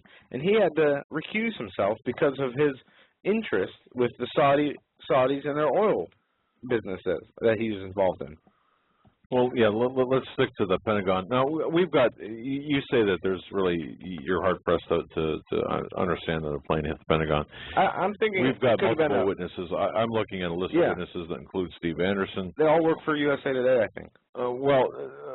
Okay. Plus, we've got air traffic control records in tandem with that. But what I wanted to say was, I'm not saying it couldn't have been a plane. How do we know it wasn't? I'm just saying it's not that plane, the 757. What if it wasn't a smaller? Then you've got the okay. So where's the other plane? Now you're starting to now. Okay, these are unanswered questions. But they don't show us a plane hitting the Pentagon. Okay, they have videos of it, right? Right. Look, I understand that. Omar Campo says it was a passenger plane. I think it was an American Airways plane. I was cutting the grass, and it came in screaming over my head. I felt the impact. The whole ground shook. We got numerous reports saying it was a plane. Yeah, I'm troubled by the fact that there's no and you can see, debris. I mean, you see this picture I'm showing you right here, which is accessible to anybody. Go search pictures of Pentagon before or right after plane hits 9/11. Right. So what? You can do that. You can find. But can a Boeing numerous 757 fit into that hole without leaving the debris? Obviously, from this picture, it definitely didn't hit the ground because you have construction materials that are in the way of, in between. You know, the plane, if it hit the ground, would have had to hit these first before it hit the Pentagon, right? I mean, looking at this picture. Well. Okay, and it's the picture I had up there. The plane would have had to hit these before. I mean, it's a mystery to me. I don't know what hit the Pentagon because they have not released any information. Now that is a problem for me. Why has there been a clamp, a gag order on the information with respect to the Pentagon? Why haven't they, 11 years after? What in the world could explain the secrecy behind releasing the footage? It's not in deference for the family. And you'd think you'd want to, you know, like I said, if you're painting up this big lie, this big narrative, Osama bin Laden, the boogeyman, from, you know, half a world away, mastermind this brilliant plan to crash 4 planes into different buildings in America, knowing that we were running simultaneous air drills to where we wouldn't be able to defend ourselves, and hitting very key locations to different buildings, like with Building 7 falling, even though it was not hit by a plane, holding the records, the Enron records that were destroyed in the World Trade Center building. Or that's at least the excuse the government gives. But anyway. And just to be clear on this, just so everyone is clear, 125 Pentagon workers were killed in the Pentagon. The aircraft attack penetrated the western facade of the newly remodeled Wedge number 1, and again, Pentagon. Anyway, the fragments of it went into Wedge 2, which that part of the building was awaiting renovation. Now, the holes were punctured in the exterior wall of the C ring, and of course there are 5 rings in the Pentagon, A, B, C, D, E, and this went through, the plane went through 3 rings, the A, B, and C rings. Smoke, water, and fire damaged about 2 million of the building's 3.8 million square feet of space. 400,000 square feet was demolished as part, or in this particular incident. So, and this article out of Activist Post says the 9/11 Commission report is 571-page lie that omits World Trade Center Building 7. Documents reveal that the government warned the 9/11 Commission against getting to the bottom of the September 11th terror attacks in a letter signed by Attorney General John Ashcroft, Defense Secretary Donald Rumsfeld, and CIA Director George Tenet. Additionally, Bush and Cheney refused to appear before the commission. What they did, and we're moving into, I skipped the paragraph, but basically the 9/11 Commission, during the 9/11 Commission and investigation, everybody was asked to testify. Condoleezza Rice contradicted herself and said something to the effect of, we didn't have any knowledge or were not warned about the possibilities of the Pentagon or the World Trade Center being used as targets. Only the months before they had a report, and they had the World Trade Centers in a target. It was a report that was released to all the George Bush and his staff, and she was one of those people. And I think George Bush even said nobody in our government could have envisioned flying planes into buildings. But yes, that's what they were running drills on. But the paragraph I skipped about the Pentagon. A Boeing 757 with a wingspan of 125 feet left the hole approximately 16 feet wide. Not one photo of a plane hitting the Pentagon, one of the most secure and video-monitored buildings in the world, has been released. Army specialist April Gallup, who was injured by the Pentagon explosion and saw the hole that it caused, saw no evidence that a plane hit the building. Preliminary CNN reports also found no evidence that a plane had hit the Pentagon, and that's what I was referring to when I talked about the reporter stating that he saw no evidence. I'll post this link in the chat room. It is from Activist Post. It was released today, and it says, "You Can't Handle 9/11 Truth." I think that's the title of the article. Okay. But I think we should take some calls, and we have to get into means, motive, and opportunity. What did the Taliban and the Al-Qaeda we created have to gain by attacking us? Notoriety? Did they want the biggest military in the world coming after them? I think it was something different. What are we seeing? Where's the opportunity? Who's making the money? Who had the means to carry out this attack? And if we go back to the list of people who were involved in PNAC, and this is my assertion here, these people had the most to gain. The Michael Chertoffs, the Dick Cheney, Halliburton, look at Michael Chernoff, Rapiscan, Paul Wolfowitz, et cetera, Henry Kissinger. These people had much more to gain than any Islamic extremist, I think. Yet, but yet, before we go on to that, one thing we haven't touched on is Flight 93. That went down in Shanksville, Pennsylvania. Yes. And the only thing I'm going to say about this, the only thing that really bothers me about this is the memorial. The memorial project. If you look at, and we reported on this right after it started.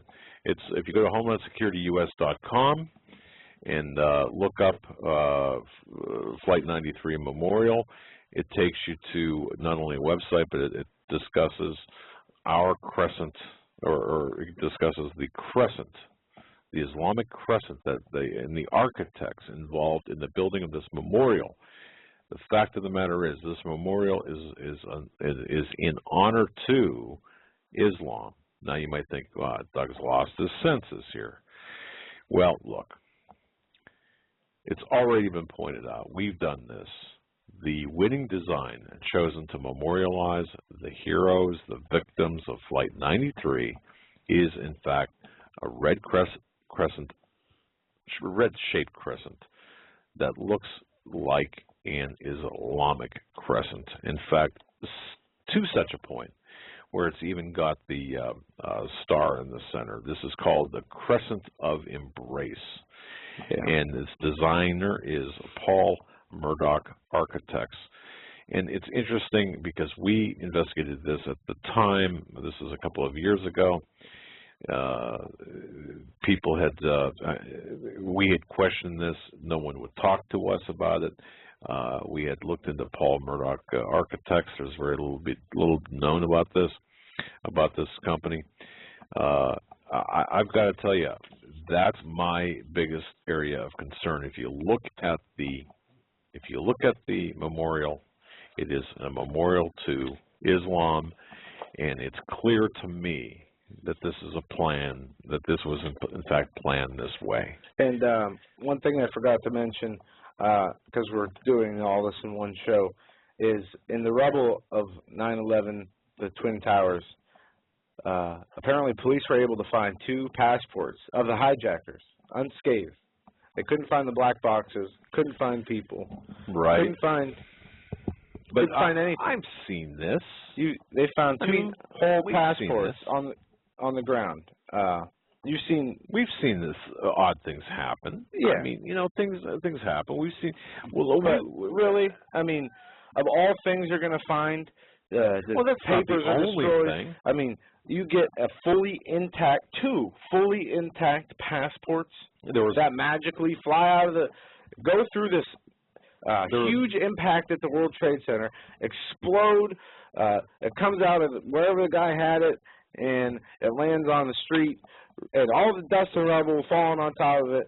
Someone was able to find 2 of them, 2 different hijackers. But they also found the identification of one person on the 92nd floor of the World Trade Center with identification intact. I mean, they didn't find her. They found her glasses, and they found her identification. It happens. I mean, it's odd, sure. Now, if it happens twice, and it did, once in New York City and the second time in Shanksville, then you have to start questioning the veracity of the accounts. Is this a coincidence, or in fact, could this have happened, or could this have been being set up? In fact, I believe that it could very well be set up to look that way. So, I mean, to me, that's more of a. I mean, I don't put much stock into it. Well, I think we should take some calls. We got a couple minutes before the top of the hour. Let's do it. And if you want to. Oh, you know what? I'm sorry. I didn't have my board up here. We'll take you. We will take you by hold time here. Should I know this or no? That is our friend from, that's Patriot John. Oh, okay. Yeah, I thought I knew you. John, welcome to the Hagmann and Hagmann Report. Hi, guys. How you doing? Good, sir. Fantastic job so far. You guys are doing great. John, don't blow smoke up our, you know what. No, seriously, you guys are probably leaving a lot of listeners hungry for more, and they're going to go find out for themselves, which I hope they do. Of course, the ultimate goal. Yeah. Well, what do you think about all this, John? Well, first, let me say that the name you were looking for was then Secretary of Transportation Norman Mineta. Yes, was the one that was testifying that Cheney was running things, and an Air Force. Yeah, the Air Force kid came in and said the plane is so far out. The plane is so far out. Did the order still stand? Yeah, that was Norman Mineta. And he said, when the guy asked the plane, said the plane is 10 minutes out. Do the order still stand? His exact words were, Cheney whipped his neck around with a look and said, "Did I say anything different?" And Yeah. That's how the story goes, and he testified to that in front of the 9/11 Commission. He also said something that stuck with me. He laid out the progression of events that one event is an occurrence, 2 of the same event is a pattern, 3 of the same event is a program. How fitting in this case. Yes, yeah. Absolutely. And Joe, I'm going to get to what I called for here in a minute, but Joe, you were talking about before who benefits. You guys as investigators, I'm sure, know the Latin phrase "qui bono." Correct. Who benefits? Mm-hmm. And I think it's pretty obvious who has benefited from all of this. It certainly wasn't the American people. Well, let's talk about who benefited, John. I mean, seriously, who has benefited from this carnage, from this massive tragedy? I even hesitate to say a tragedy. I guess it's a tragedy for our rights, but well, who does benefit, John?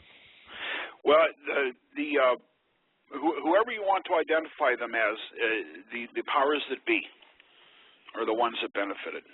Well, and there were some private individuals that benefited. The Secretary of Homeland Security before Bush. Michael Chertoff. Yeah, Michael Chertoff.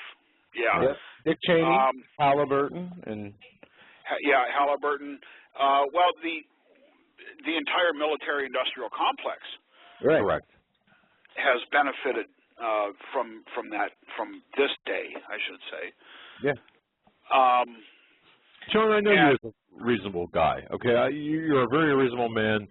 You have reasonable sensibilities. I certainly would like to have you on a jury.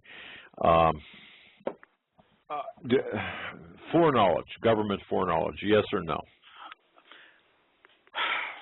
This is something that I've been fighting with for a while.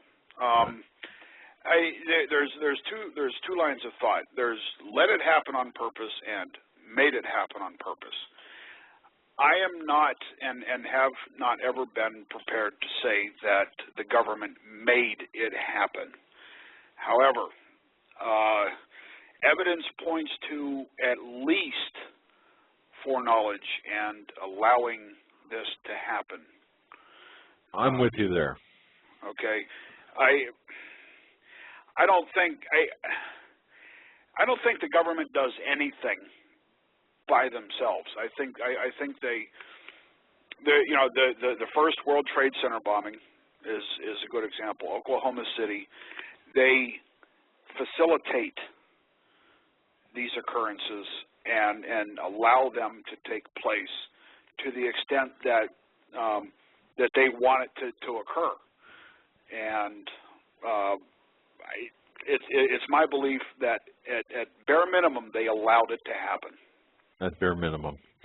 And I think that's important to point out because, see, I'm looking at it from the standpoint of, well, all right, in addition to who benefits, I mean, we are here today with all of the oppressive laws, the statutes, the drones flying overhead. NDAA. Yeah, all of it. TSA. As a direct result of 9/11. I mean, it could have happened through a series of smaller events, I'm sure, but not as rapidly as it did. Well, the reigning school of thought in my circles is the New World Order was supposed to have America conquered and subdued and have their system set up by the year 2000, by the turn of the millennium. Right. And for whatever reason, I think some of us give ourselves way too much credit in this regard, but it didn't happen. On their time frame, and it still hasn't happened yet. I think it's very possible that they had to have such a massive, overwhelming, paralyzing event to scare the people so bad that they will accept nearly anything, and guess what? They have. Yeah. As Bill Cooper said in the beginning of that video, the New World Order and the people behind it will not stop until they have taken the guns out of the hands of the American people and implemented their one world totalitarian socialist regime.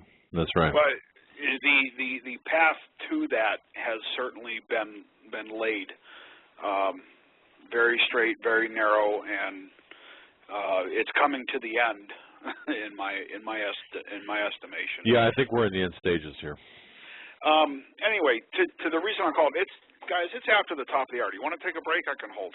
Yeah, hold on. Hold that thought, my friend. We are going to be right back. Folks, you're listening to Doug and Joe Hagmann, the Hagmann and Hagmann Report, heard every weeknight from 8 to 10 p.m. This is a special program.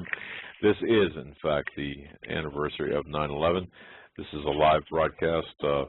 Today is September 11th, 2012, 11 years after that tragic day. Stay with us, folks, and we'll be right back after this.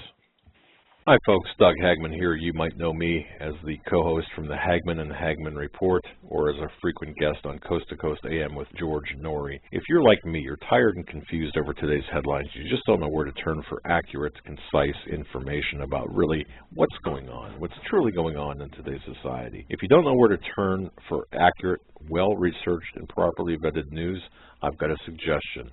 In fact, it's a requirement. Bookmark Canada Free Press. That's canadafreepress.com on the internet. It's just not for Canada. It's for news across the world. Judy McLeod, founding editor, has put together a vast array of talented writers like Kelly O'Connell, Daniel Greenfield, Dr. Eileen Johnson-Powell, a lot of guest columnists, very talented writers. Folks, that's Canada Free Press at canadafreepress.com. Now mobile friendly. Follow on Facebook, because without America, there is no free world. Look, I'm at the start of my administration. One nice thing about the situation I find myself in is that I will be held accountable.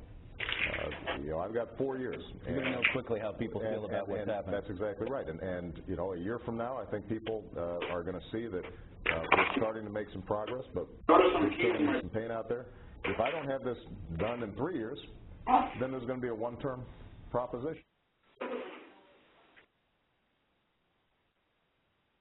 Survival of the fittest. In any and all situations, survival is your #1 priority. That requires being tough and thinking smart. And the folks at Freeze Dry Guy are going to help you do just that. They have the long-range patrol ration entrees, what they call the Brick Pack. When you're in survival mode, it is absolutely the best item for your survival pack or bug-out bag. You can go farther, faster, and carry more food with the LRP cold weather ration entrees. Not only do these long-lasting, durable entrees help sustain you or your family through the harshest environment or situation, they are by far the most delicious of their kind. No contest. With a variety of tasty entrees, you can't beat the LRP Brick Packs. Let Freeze Dry Guy help you in your survival situations. Go to freezedryguy.com. That's freezedryguy.com, or call 866-404-3663. That's 866-404-FOOD.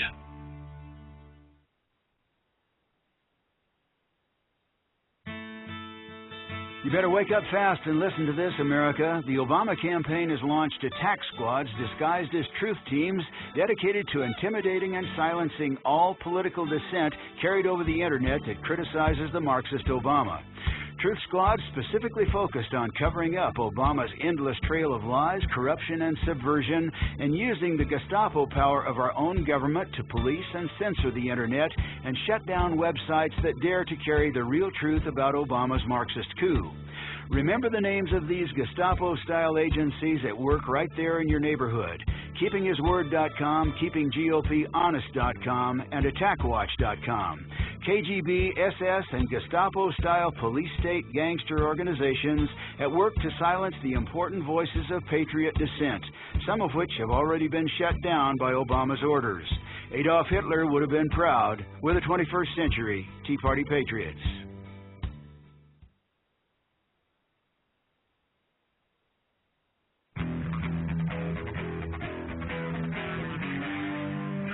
Doug Hagmann. One guy that doesn't need a bullhorn to get your attention.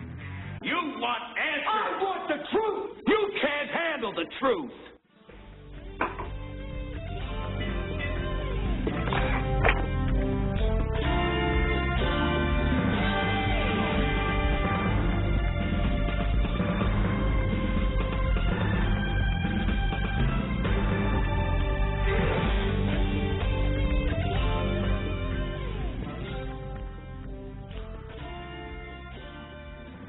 And welcome back, folks, to this hour, this final hour of our 9/11 tribute, this 9/11 investigation, this fact-finding mission. I want to thank each and every one of you for joining us tonight. You're listening to the Hagmann and Hagmann Report, as heard live every weeknight from 8 to 10 p.m. Starting October 1st, we're going to be going 8 to 11, 3-hour program, getting more in depth, bringing to you more guests. Tomorrow night, don't forget, 9 to midnight. That's tomorrow night only, 9 to midnight. Steve Quayle with Henry Groover. It's going to be a phenomenal program tomorrow night. And then on Thursday, we have Larry Grathwohl to discuss his take on the upcoming elections and Obama's, Jarrett's communist connections. We do have John on hold, but before we get back to John, I just want to say that the tragic events of 9/11, you know, it changed many things. It forever altered the New York skyline. Every time I go across the GW Bridge and look to my right, I fail to see the two skyscrapers that I was used to seeing. 9/11 changed the way we look at otherwise benign things, such as jets, aircrafts, tall buildings, and box cutters even, as well as those smiling Saudi sheiks. Yes, we look at those people differently as well. The people that we thought who were our allies, the Al-Qaeda attacks in the span of ostensible Al-Qaeda attacks in one morning vaporized our sense of security while living peacefully and freely and happily in what has been had been at one time the fortress that was America. Now they changed the way we travel, how we let others travel here, and of course, federalized airport security. These are the results of this. They permanently, just permanently mushroomed the Washington bureaucracy, the security apparatus, its police powers, the powers being used currently against us. This is why we're talking about 9/11 today. As well as the victims, it's the result of 9/11s. And look, this is perhaps one of the most commercially exploited events in the history of America. You know, few Americans really know what happened on 9/11, and few Americans knew on 9/11 that in Afghanistan, there were resources to exploit. Ladies and gentlemen, we don't hawk books on this program, but if you want to really get an eye-opening about what 9/11 did for oil interests, for example, for certain Saudi, certain Afghani interests and big corporations, I do recommend this book.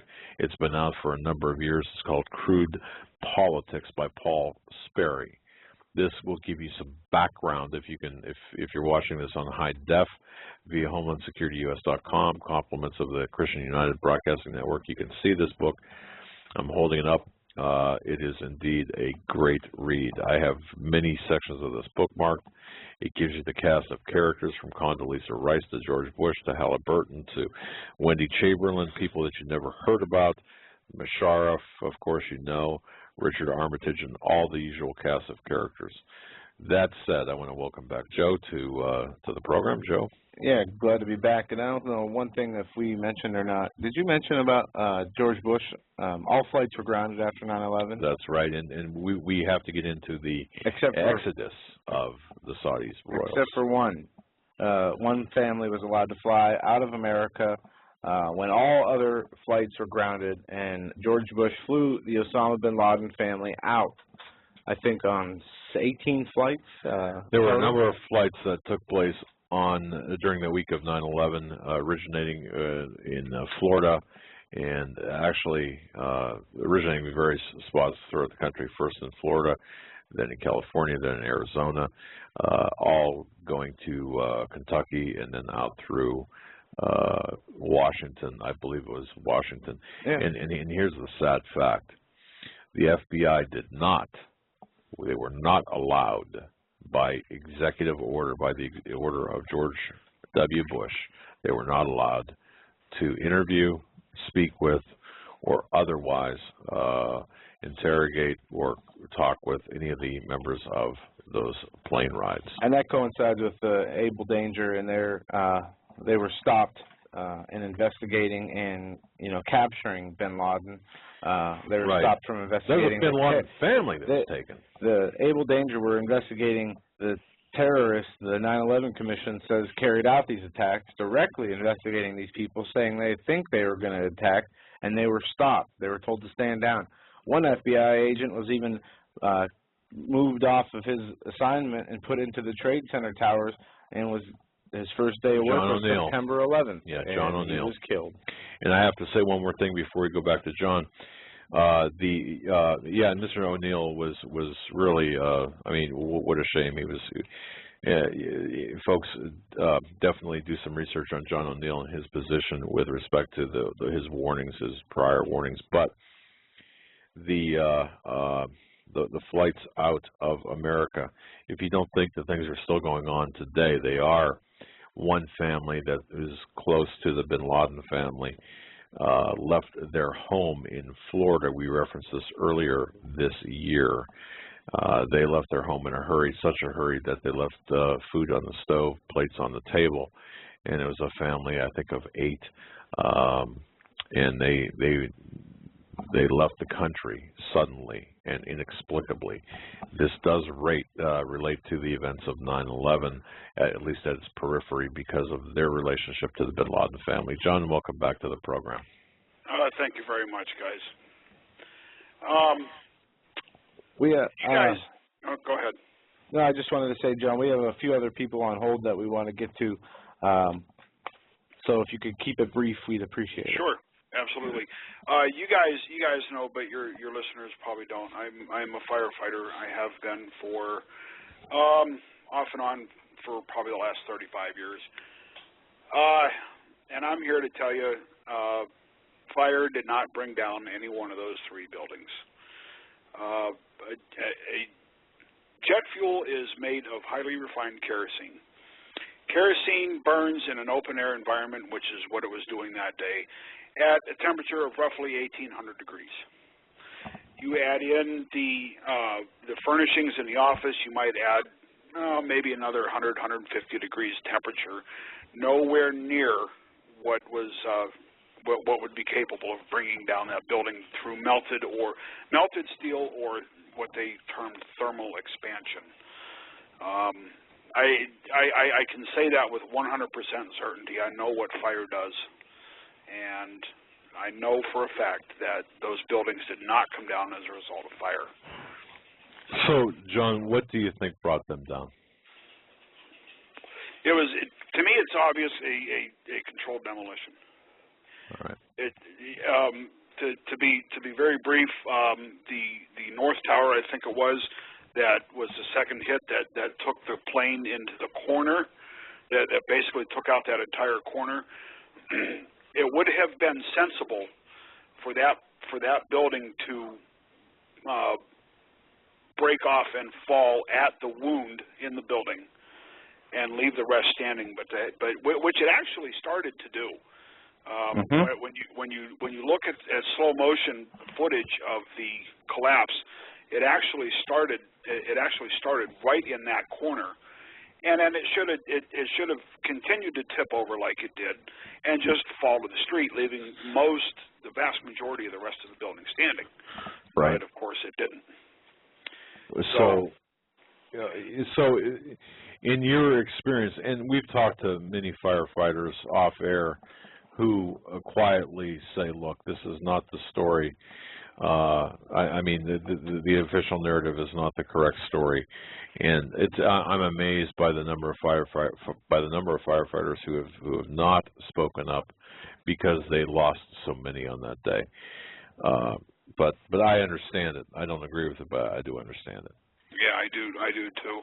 And if you would indulge me for just one more moment, sure. I have a personal story about 9/11. I've never shared this on air with anyone. A few days after 9/11, at the time I was living in South Carolina, and a few days after 9/11, I think it was probably the immediate weekend following, I was in a local gas station in the morning. It was a Sunday morning, getting a cup of coffee, and I had on an old fire department T-shirt that I had from when I was still living up here, and it had the logo on the back, and it was unmistakably a fire department T-shirt. And I'm standing there waiting in line to pay for my coffee, and a guy who I've never seen before or since came up and asked me, "Are you a firefighter?" I said, "Yeah." Actually, at the time, I was in retirement. And he shook my hand and said, "Takes a hell of a man to do that job," and paid for my coffee and walked out. Yeah, how great is that? I was standing there literally in tears. I had no clue what to say. I honestly didn't. I couldn't do anything but stand there. And I share that because with everything that we talk about on you talk about on your program, I talk about on mine. Right. There is still some good left in the world. Oh, I agree. There's a lot of good left in the world. Yes, yes. And it takes just a gutsy guy or a woman to run into a building that everyone else is running out of. Now, one could make perhaps an argument for insanity, but we're all a little bit crazy. Yeah, and look, for 4 years I did that work as well. California Fire Training School and part of my EMS career. But I got to tell you, man, that's rough work, and I commend all the firefighters and commend you for your work. Yeah, and next hour when I see it, coffee's on me as well. So thank you, and for everybody out there, I lost 343 brothers that day. Please hug a firefighter. Good way to end it, my friend. Indeed. John, you take care, and I appreciate you calling in. Wow. Thanks for the input, John. No problem, guys. Stay safe and God bless. I'll talk to you soon. All righty. And ladies and gentlemen, that you can find his program on our website, HomelandSecurityUS.com. Go to our website, link to his Saturday program. Yeah, Braveheart Radio. Braveheart Radio. Just breaking news here. Yeah, just before we get back into phone calls, we're going to take a phone call from 9/11 first responder next. USA and Israel in open feud. White House declines Netanyahu's request to meet with Obama, but announces his appearance on Letterman, even though he told Netanyahu his schedule is full. Yeah. So here we have a president and going on Letterman for the love of Pete that won't meet with Netanyahu. Yeah. And I'm getting questioned by people, by idiots, why we have an Israeli flag flying on our website. Yeah. And not only that, we have in Libya, the U.S. consulate was set on fire. Americans were killed. Also, U.S. Embassy in Egypt was attacked. Yeah, and they have torn down their American flag, and they have raised their Al-Qaeda flag up in the air. Is that a surprise? Well, see, and this is how this all ties in together. There's a report today that came out that al-Zawahiri's brother wants to make a peace deal with the West. That Al-Qaeda wants a peace deal with the West. We've used Al-Qaeda as a tool against the American people to put in this police state. Now they are being used as fighters of freedom. And if you guys all remember what George Bush said on 9/11, they attacked us because of our freedoms. But we're supposed to believe and back them with our taxpayer dollars as they go around slaughtering Christians after they take over countries through brutality and murder. There was just a video of the Al-Qaeda in Syria executing 20 soldiers loyal to Assad.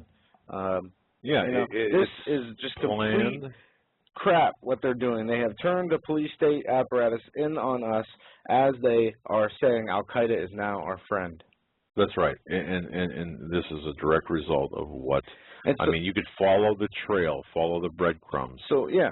From really from the 70s till now, with 9/11 being a pivotal point in history. So if 9/11 spawned this.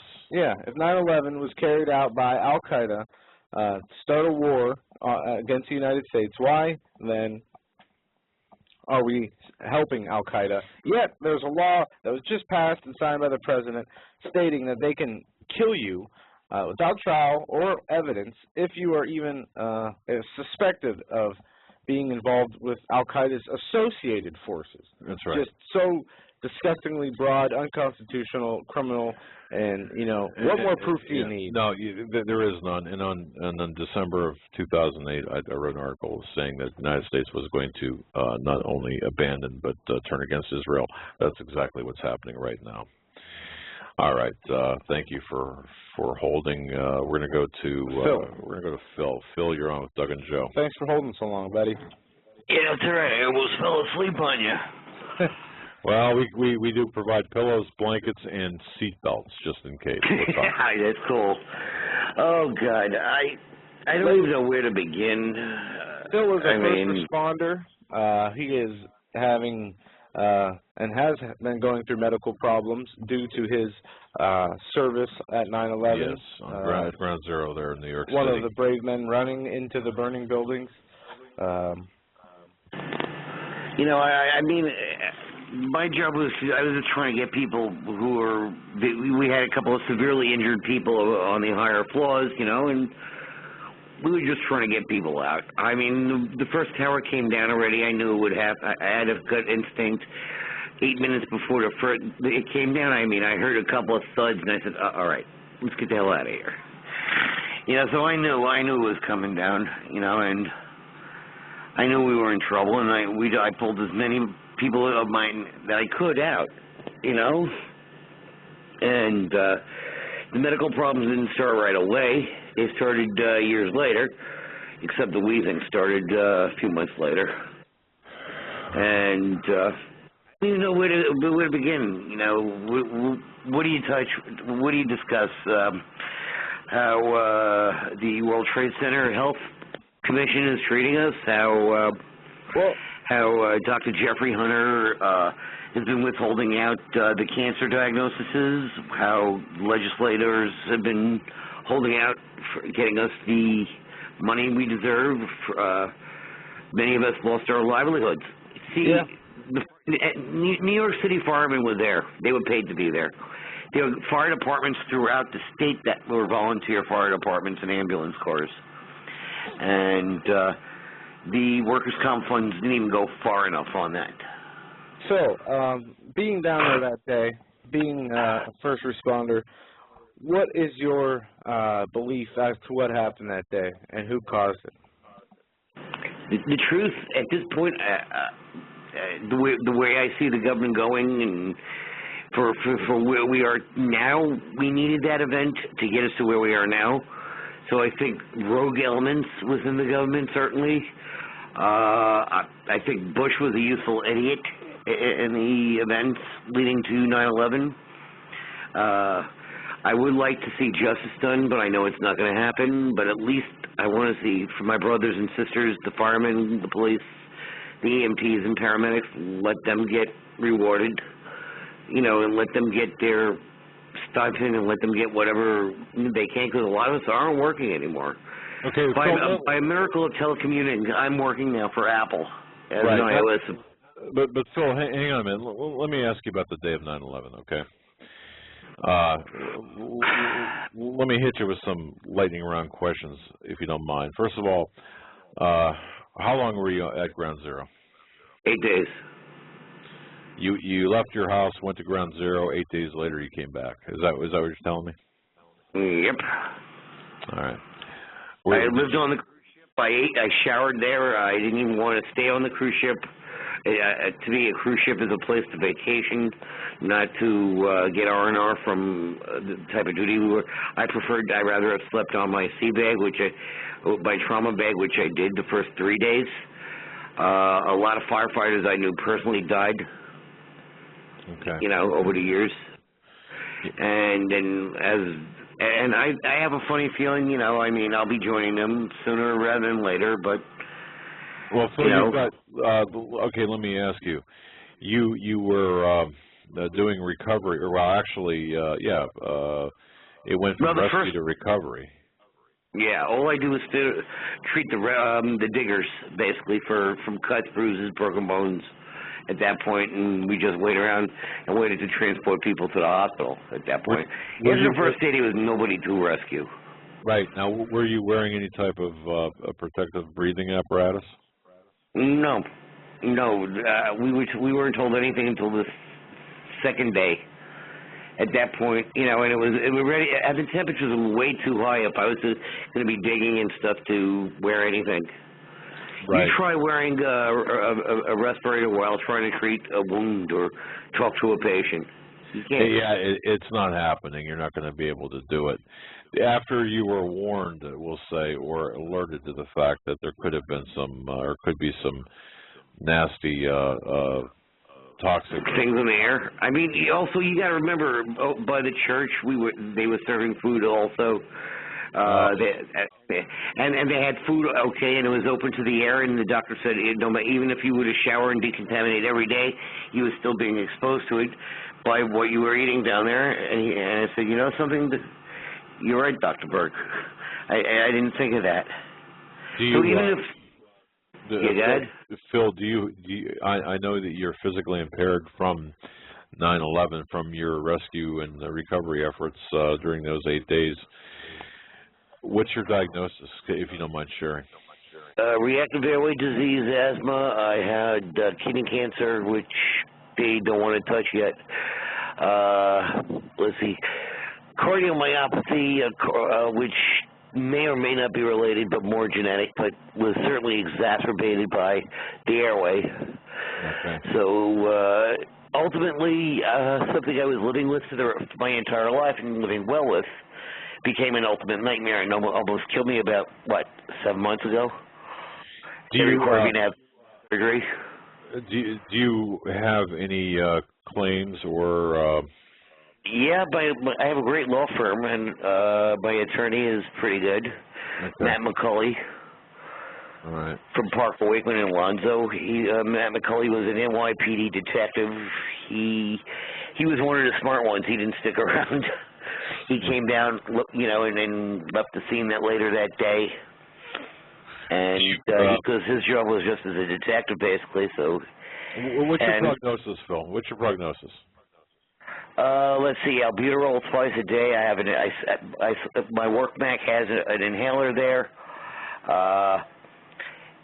What else? I have to see a doctor every 3 months. I go to 9/11. I go to Mount Sinai every 6 months. My remaining kidney is in stage 3 of chronic kidney disease. We're watching the creatinine very well with my primary care physician. And I asked him and he says I should see a nephrologist. I said, well, and so I asked him what do you suggest I do. The Mount Sinai people don't want to cover it, and I said, well, I have one kidney. It's not like I gave it away as a donation. It was taken by cancer, which was related to her health, and they don't want to cover that even until Dr. Hunter clears up the diagnosis. All right.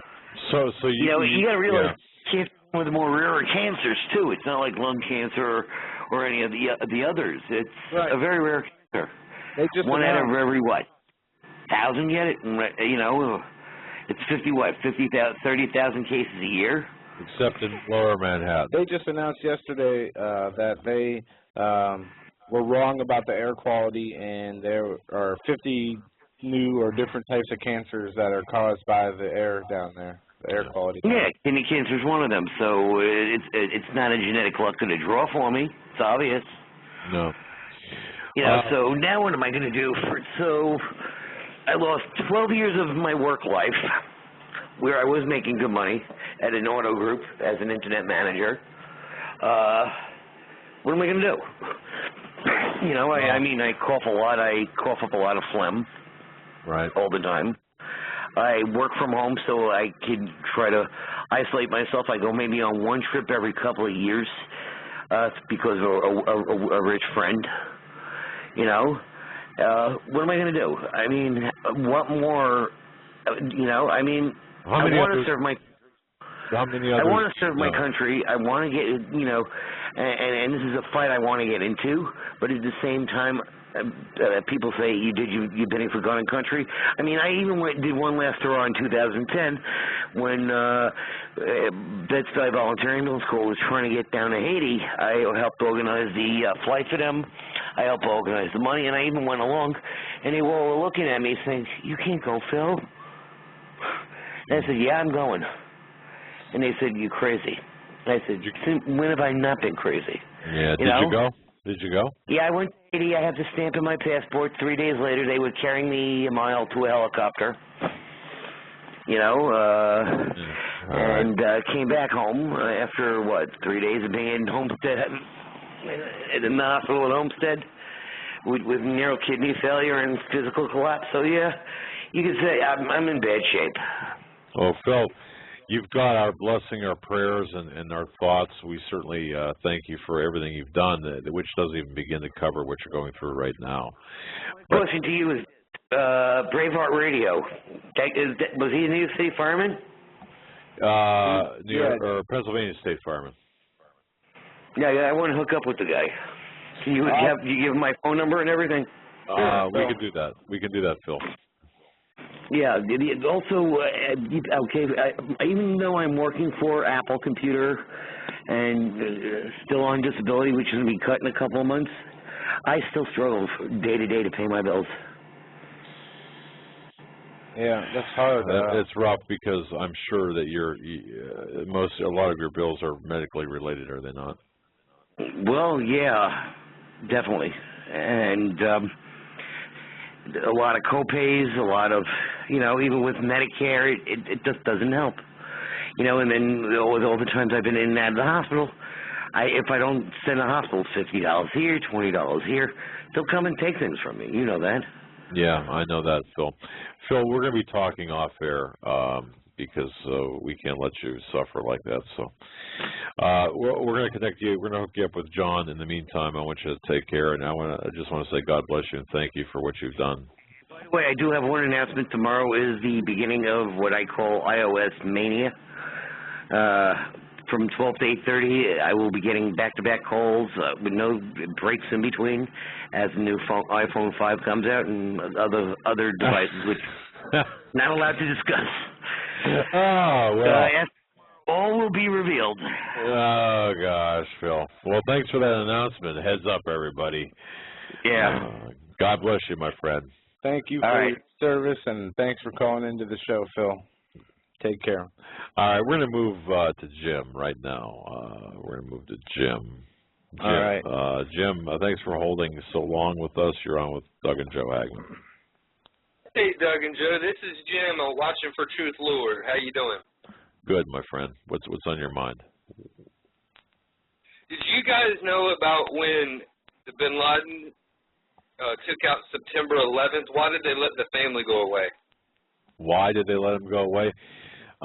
It depends on who you ask, but the bottom line is it was by direct order of the Bush family, who has serious ties with Bin Laden. Yeah, the Carlyle Group, the Bush and Obama, or the Bush and Bin Laden. Bin Laden's helped build military bases for America and Saudi Arabia. Caspian Sea interest. It's all in the book Crude Politics. Is that or did you have some other theory or supposition? Question. See, I had my first cousin, Jason DeFazio. He worked for Cantor Fitzgerald. He died in the North Tower. And, anytime if there's a murder investigation, wouldn't you want to talk to everybody's family first? You're doggone right. Mm-hmm. And they would not let anybody talk to the Bin Ladens. Even Bush Sr. was grounded from flying, but yet they took all the Bin Laden family. I mean, if there's a major murder, don't they usually investigate the family? Of course they do. Yeah, absolutely they do, and they didn't on this. And they would use them as almost as a hostage tool or a negotiating tool, saying, "Look, we got your family." If they wanted them that bad, we're not releasing your family to go back to Saudi Arabia until you turn yourself in. But no, they go outside of the rules that they set for us and the rest of the government and let and fly these people out willingly, like, you know, we're helping them escape from that. Yeah, and now were all the attackers on that? This is another point that gets me, Mr. Hagmann, is the whole 9/11 thing. They were all from Saudi Arabia, and then I see Bush kissing a Saudi king and Obama bowing down to the Saudi king. I mean, why did we? Yeah, isn't that something? Why would we? Well, I'll tell you what. It's because of the fact that, hey, Saudi Arabia, they're our ally. Look, you believe what you've been told, comrade. Hey, quit trying to cause trouble here. You know, just Jim. I'm kidding. Okay.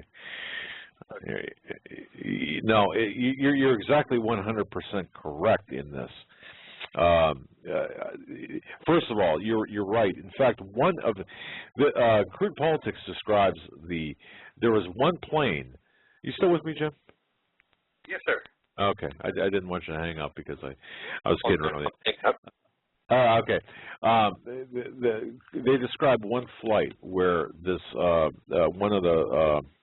there was a flight crew that was allowed to take off, given clearance, special clearance, presidential clearance, that had one little girl on this plane, and from Florida, and was a member of the Bin Laden family. And the Crude Politics describes the statements made by this girl, this privileged little girl that was being allowed, being shuttled in protective custody, more or less. That's what they called it.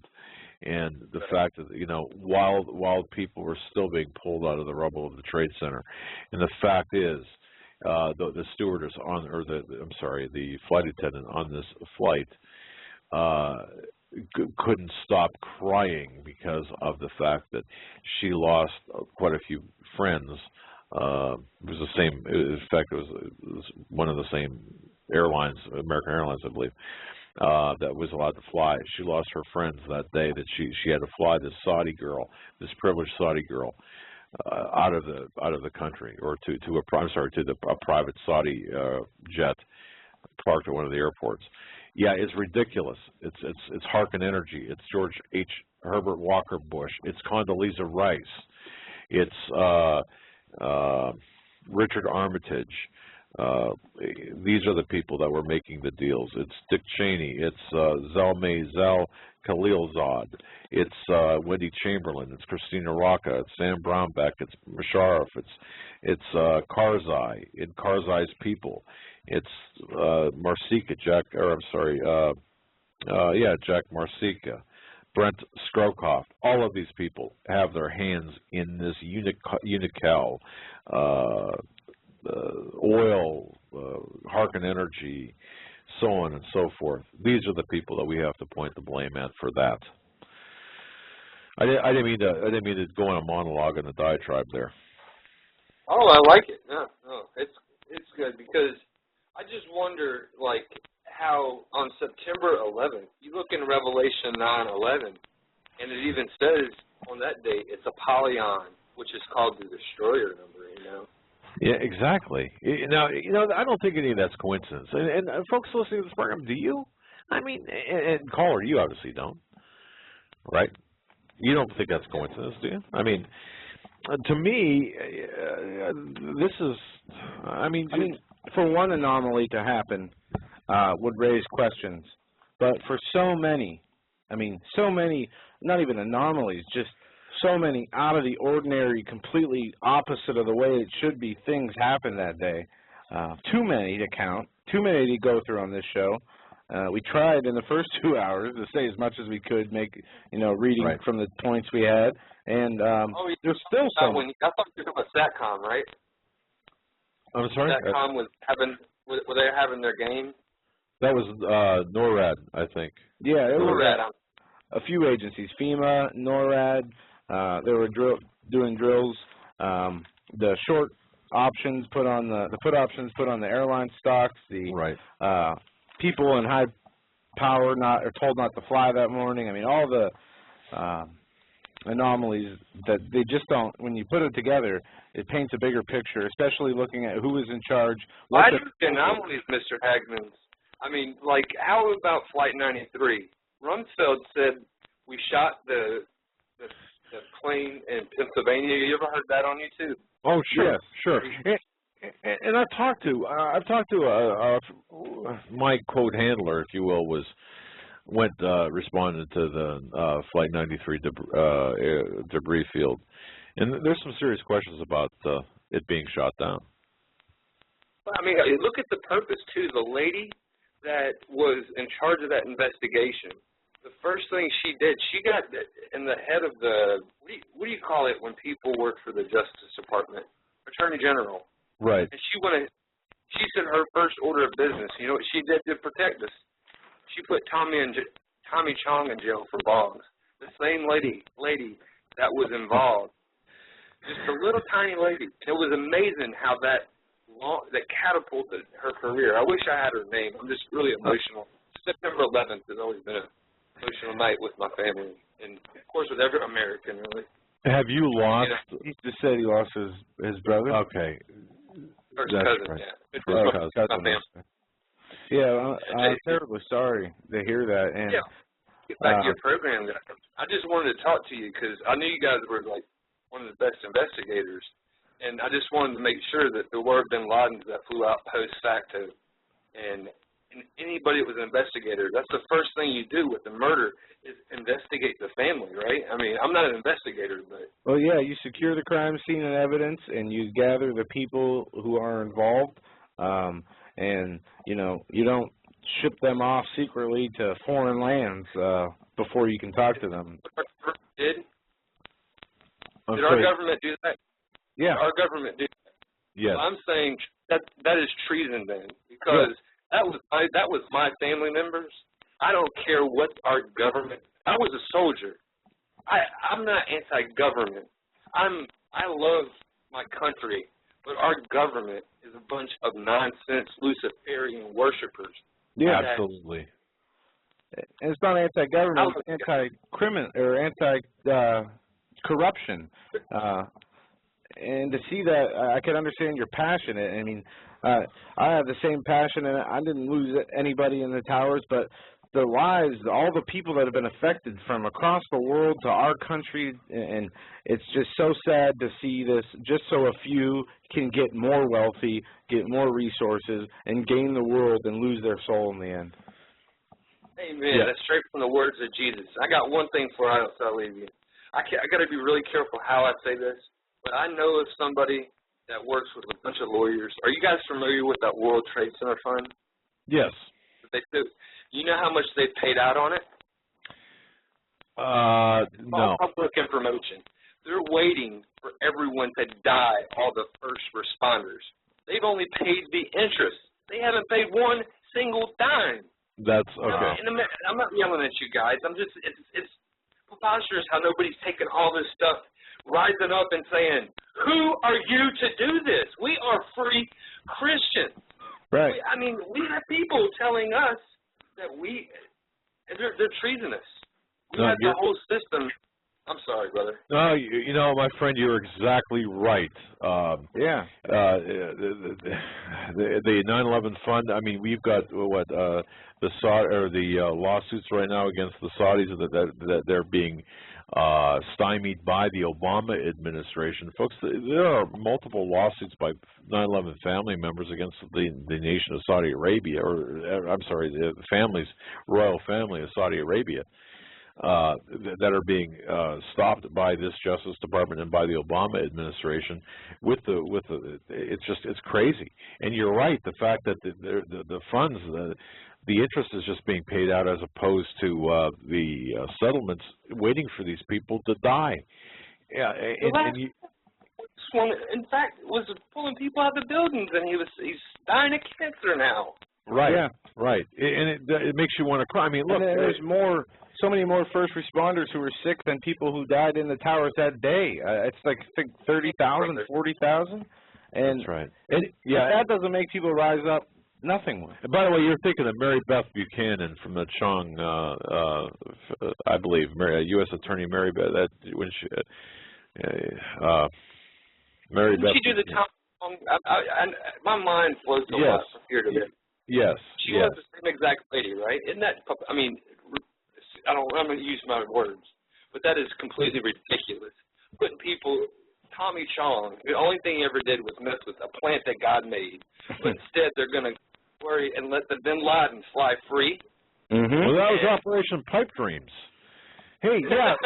No, seriously, that's what it was called, Operation Pipe Dreams. But yeah, we allowed, or we actually escorted 140 members of the Saudi family out of the United States, 140 Saudi officials. Yep. And you know what? Not one. When all flights were grounded. And not one was talked to by the FBI. But, you know, it's all to me it just feels like a whole Constitution is just tradition now, you know. That's it. Yeah, I love you guys very much. Thank you for taking my calls, kind sirs. Well, thank you for calling in, Jim. God bless you, my friend. You're going to be in our prayers.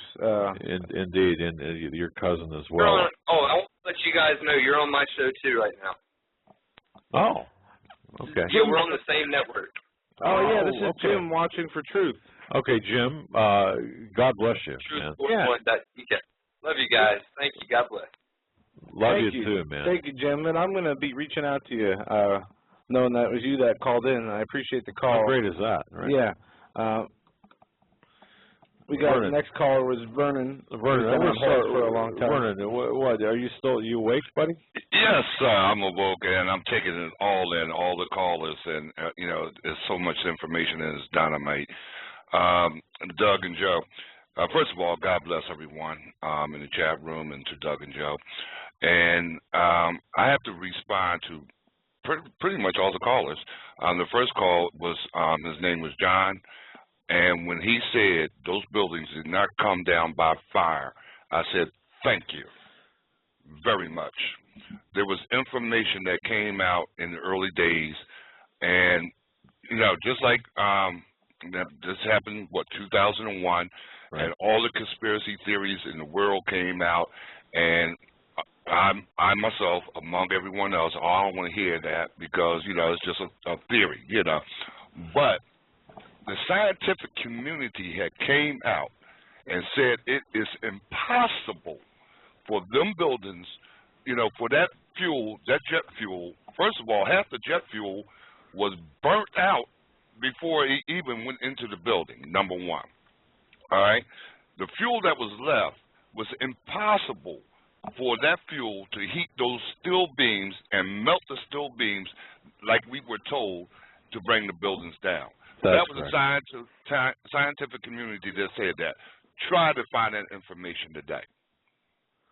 Yeah. You know? Exactly.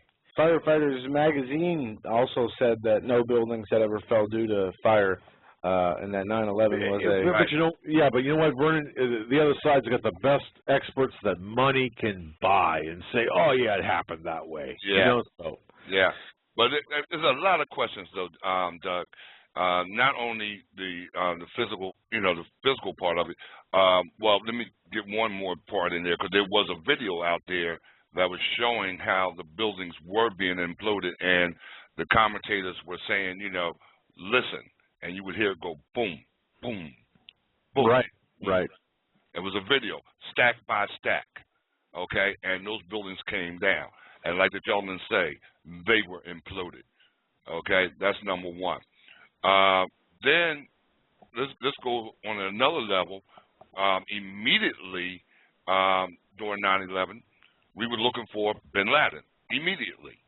Okay, right. Went right after him. Okay, but then I'm trying to fast forward because we're running out of time. But oh yeah, man. Okay, but then in 2007 we have a General Wesley Clark that is giving lectures talking about how in the next 5 years he was told by the Pentagon, a general in the Pentagon, that in the next 5 years we're going to take out 5 nations or 5 countries in the Middle East. That's correct. And they listed the countries: Iraq, Yemen, Libya. Okay, well, Libya, Gaddafi. Okay, and you right on down the line. Now he told that story in 2007, and it was supposed to be a 5-year plan. Here it is, 2012, and in the past 5 years, what did we do? We took out Gaddafi. We changed the regime over in Egypt. We took out, Yemen stepped down, Iraq, and now we're working on Iran and Syria. Right. Okay? So all of this was pre-planned from 9/11 up until today. All of this was pre-planned. But who was it pre-planned by? Okay? You cannot sit there and tell me Al-Qaeda was the masterminds behind all of this. No, I agree. So who was? Then, like some people say, well, the federal government.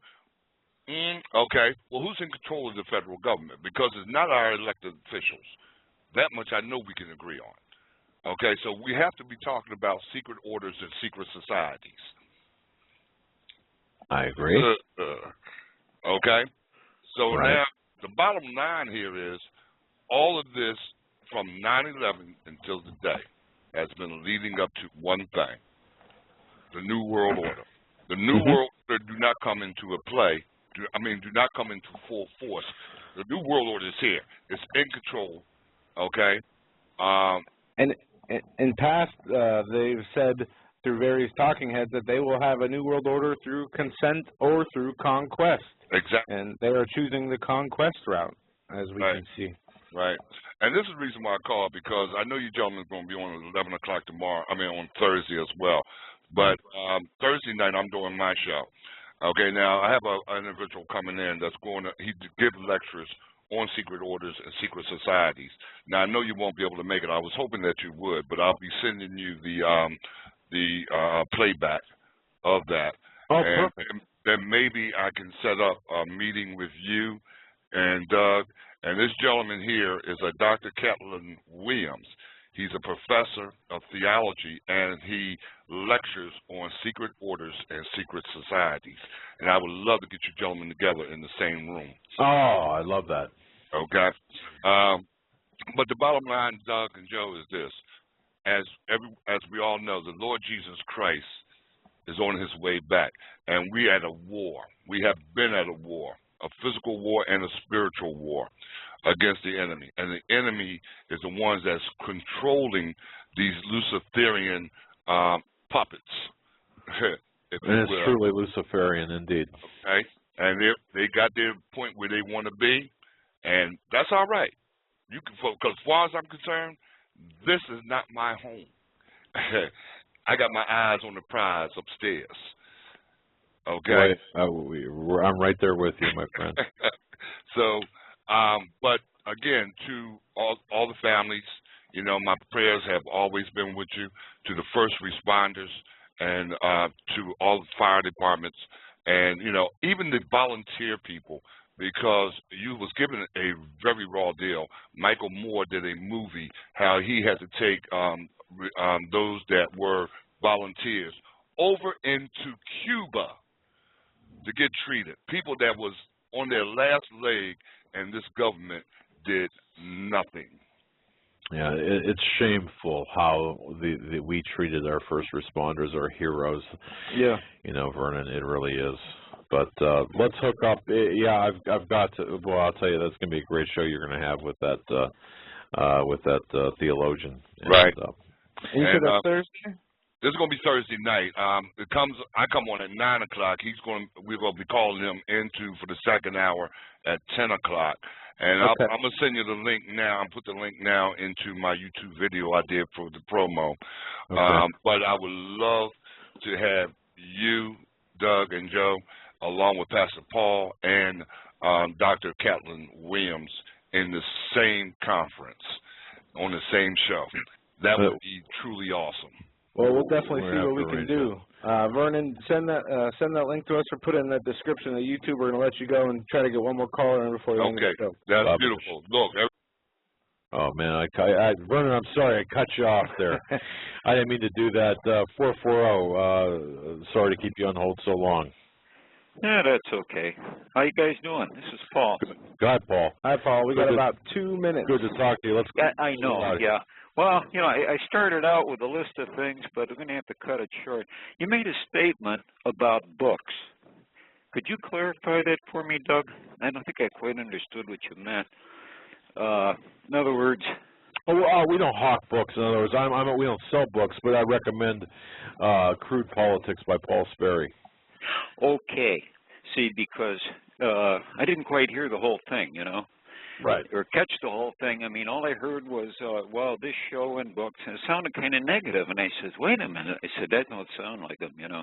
Oh, no. Anyway, in relation to books, I took Red Fog over America, and I PDF'd it. It's available on the site. Now, I moved all of William Carr's work into a folder called W.G. Carr. Okay. So there's also one in there about that he wrote. In fact, I think it was the last one, called Satan, Prince of the World. And that's accessible on your site now as a download? Yeah, that's right. They're there. I just I published them today. Excuse me. Paul, we got about 60 seconds. Look, plug your site where people can get a hold of these works again. FrontStreetSaloon.com. Good stuff there, folks. You can download this information. Yeah, don't let the name of the site deceive you. Well, it didn't start out to be this type of a site. I never changed the name. I just left it the same, you know. Well, of course. But, you know, in a bar, what do? You put everything on Front Street. So there you go. Thanks. Hey, gonna cut you loose. God bless you. Yeah, okay. Well, I'll give you a call tomorrow. All right. Thanks, folks. Yeah, we're coming up against the last couple seconds of the show. I want to remind everyone, tomorrow night, doing a show with Steve Quayle and Henry Groover from 9 to 12 p.m. Eastern Time. You're not going to want to miss. I cannot wait to talk with Mr. Henry Groover. He will be on with Steve Quayle, a regular guest. And if you can, please donate to this listener-supported broadcast as we continue to try to expand our mission. You have helped us expand our mission. And if you can't donate to the show with money, then please keep us in your prayers. Spread the word about the show. God bless you all for helping, for listening, and supporting us. We can't thank you enough. Have a great night. From the bottom of our hearts, God bless. Good night.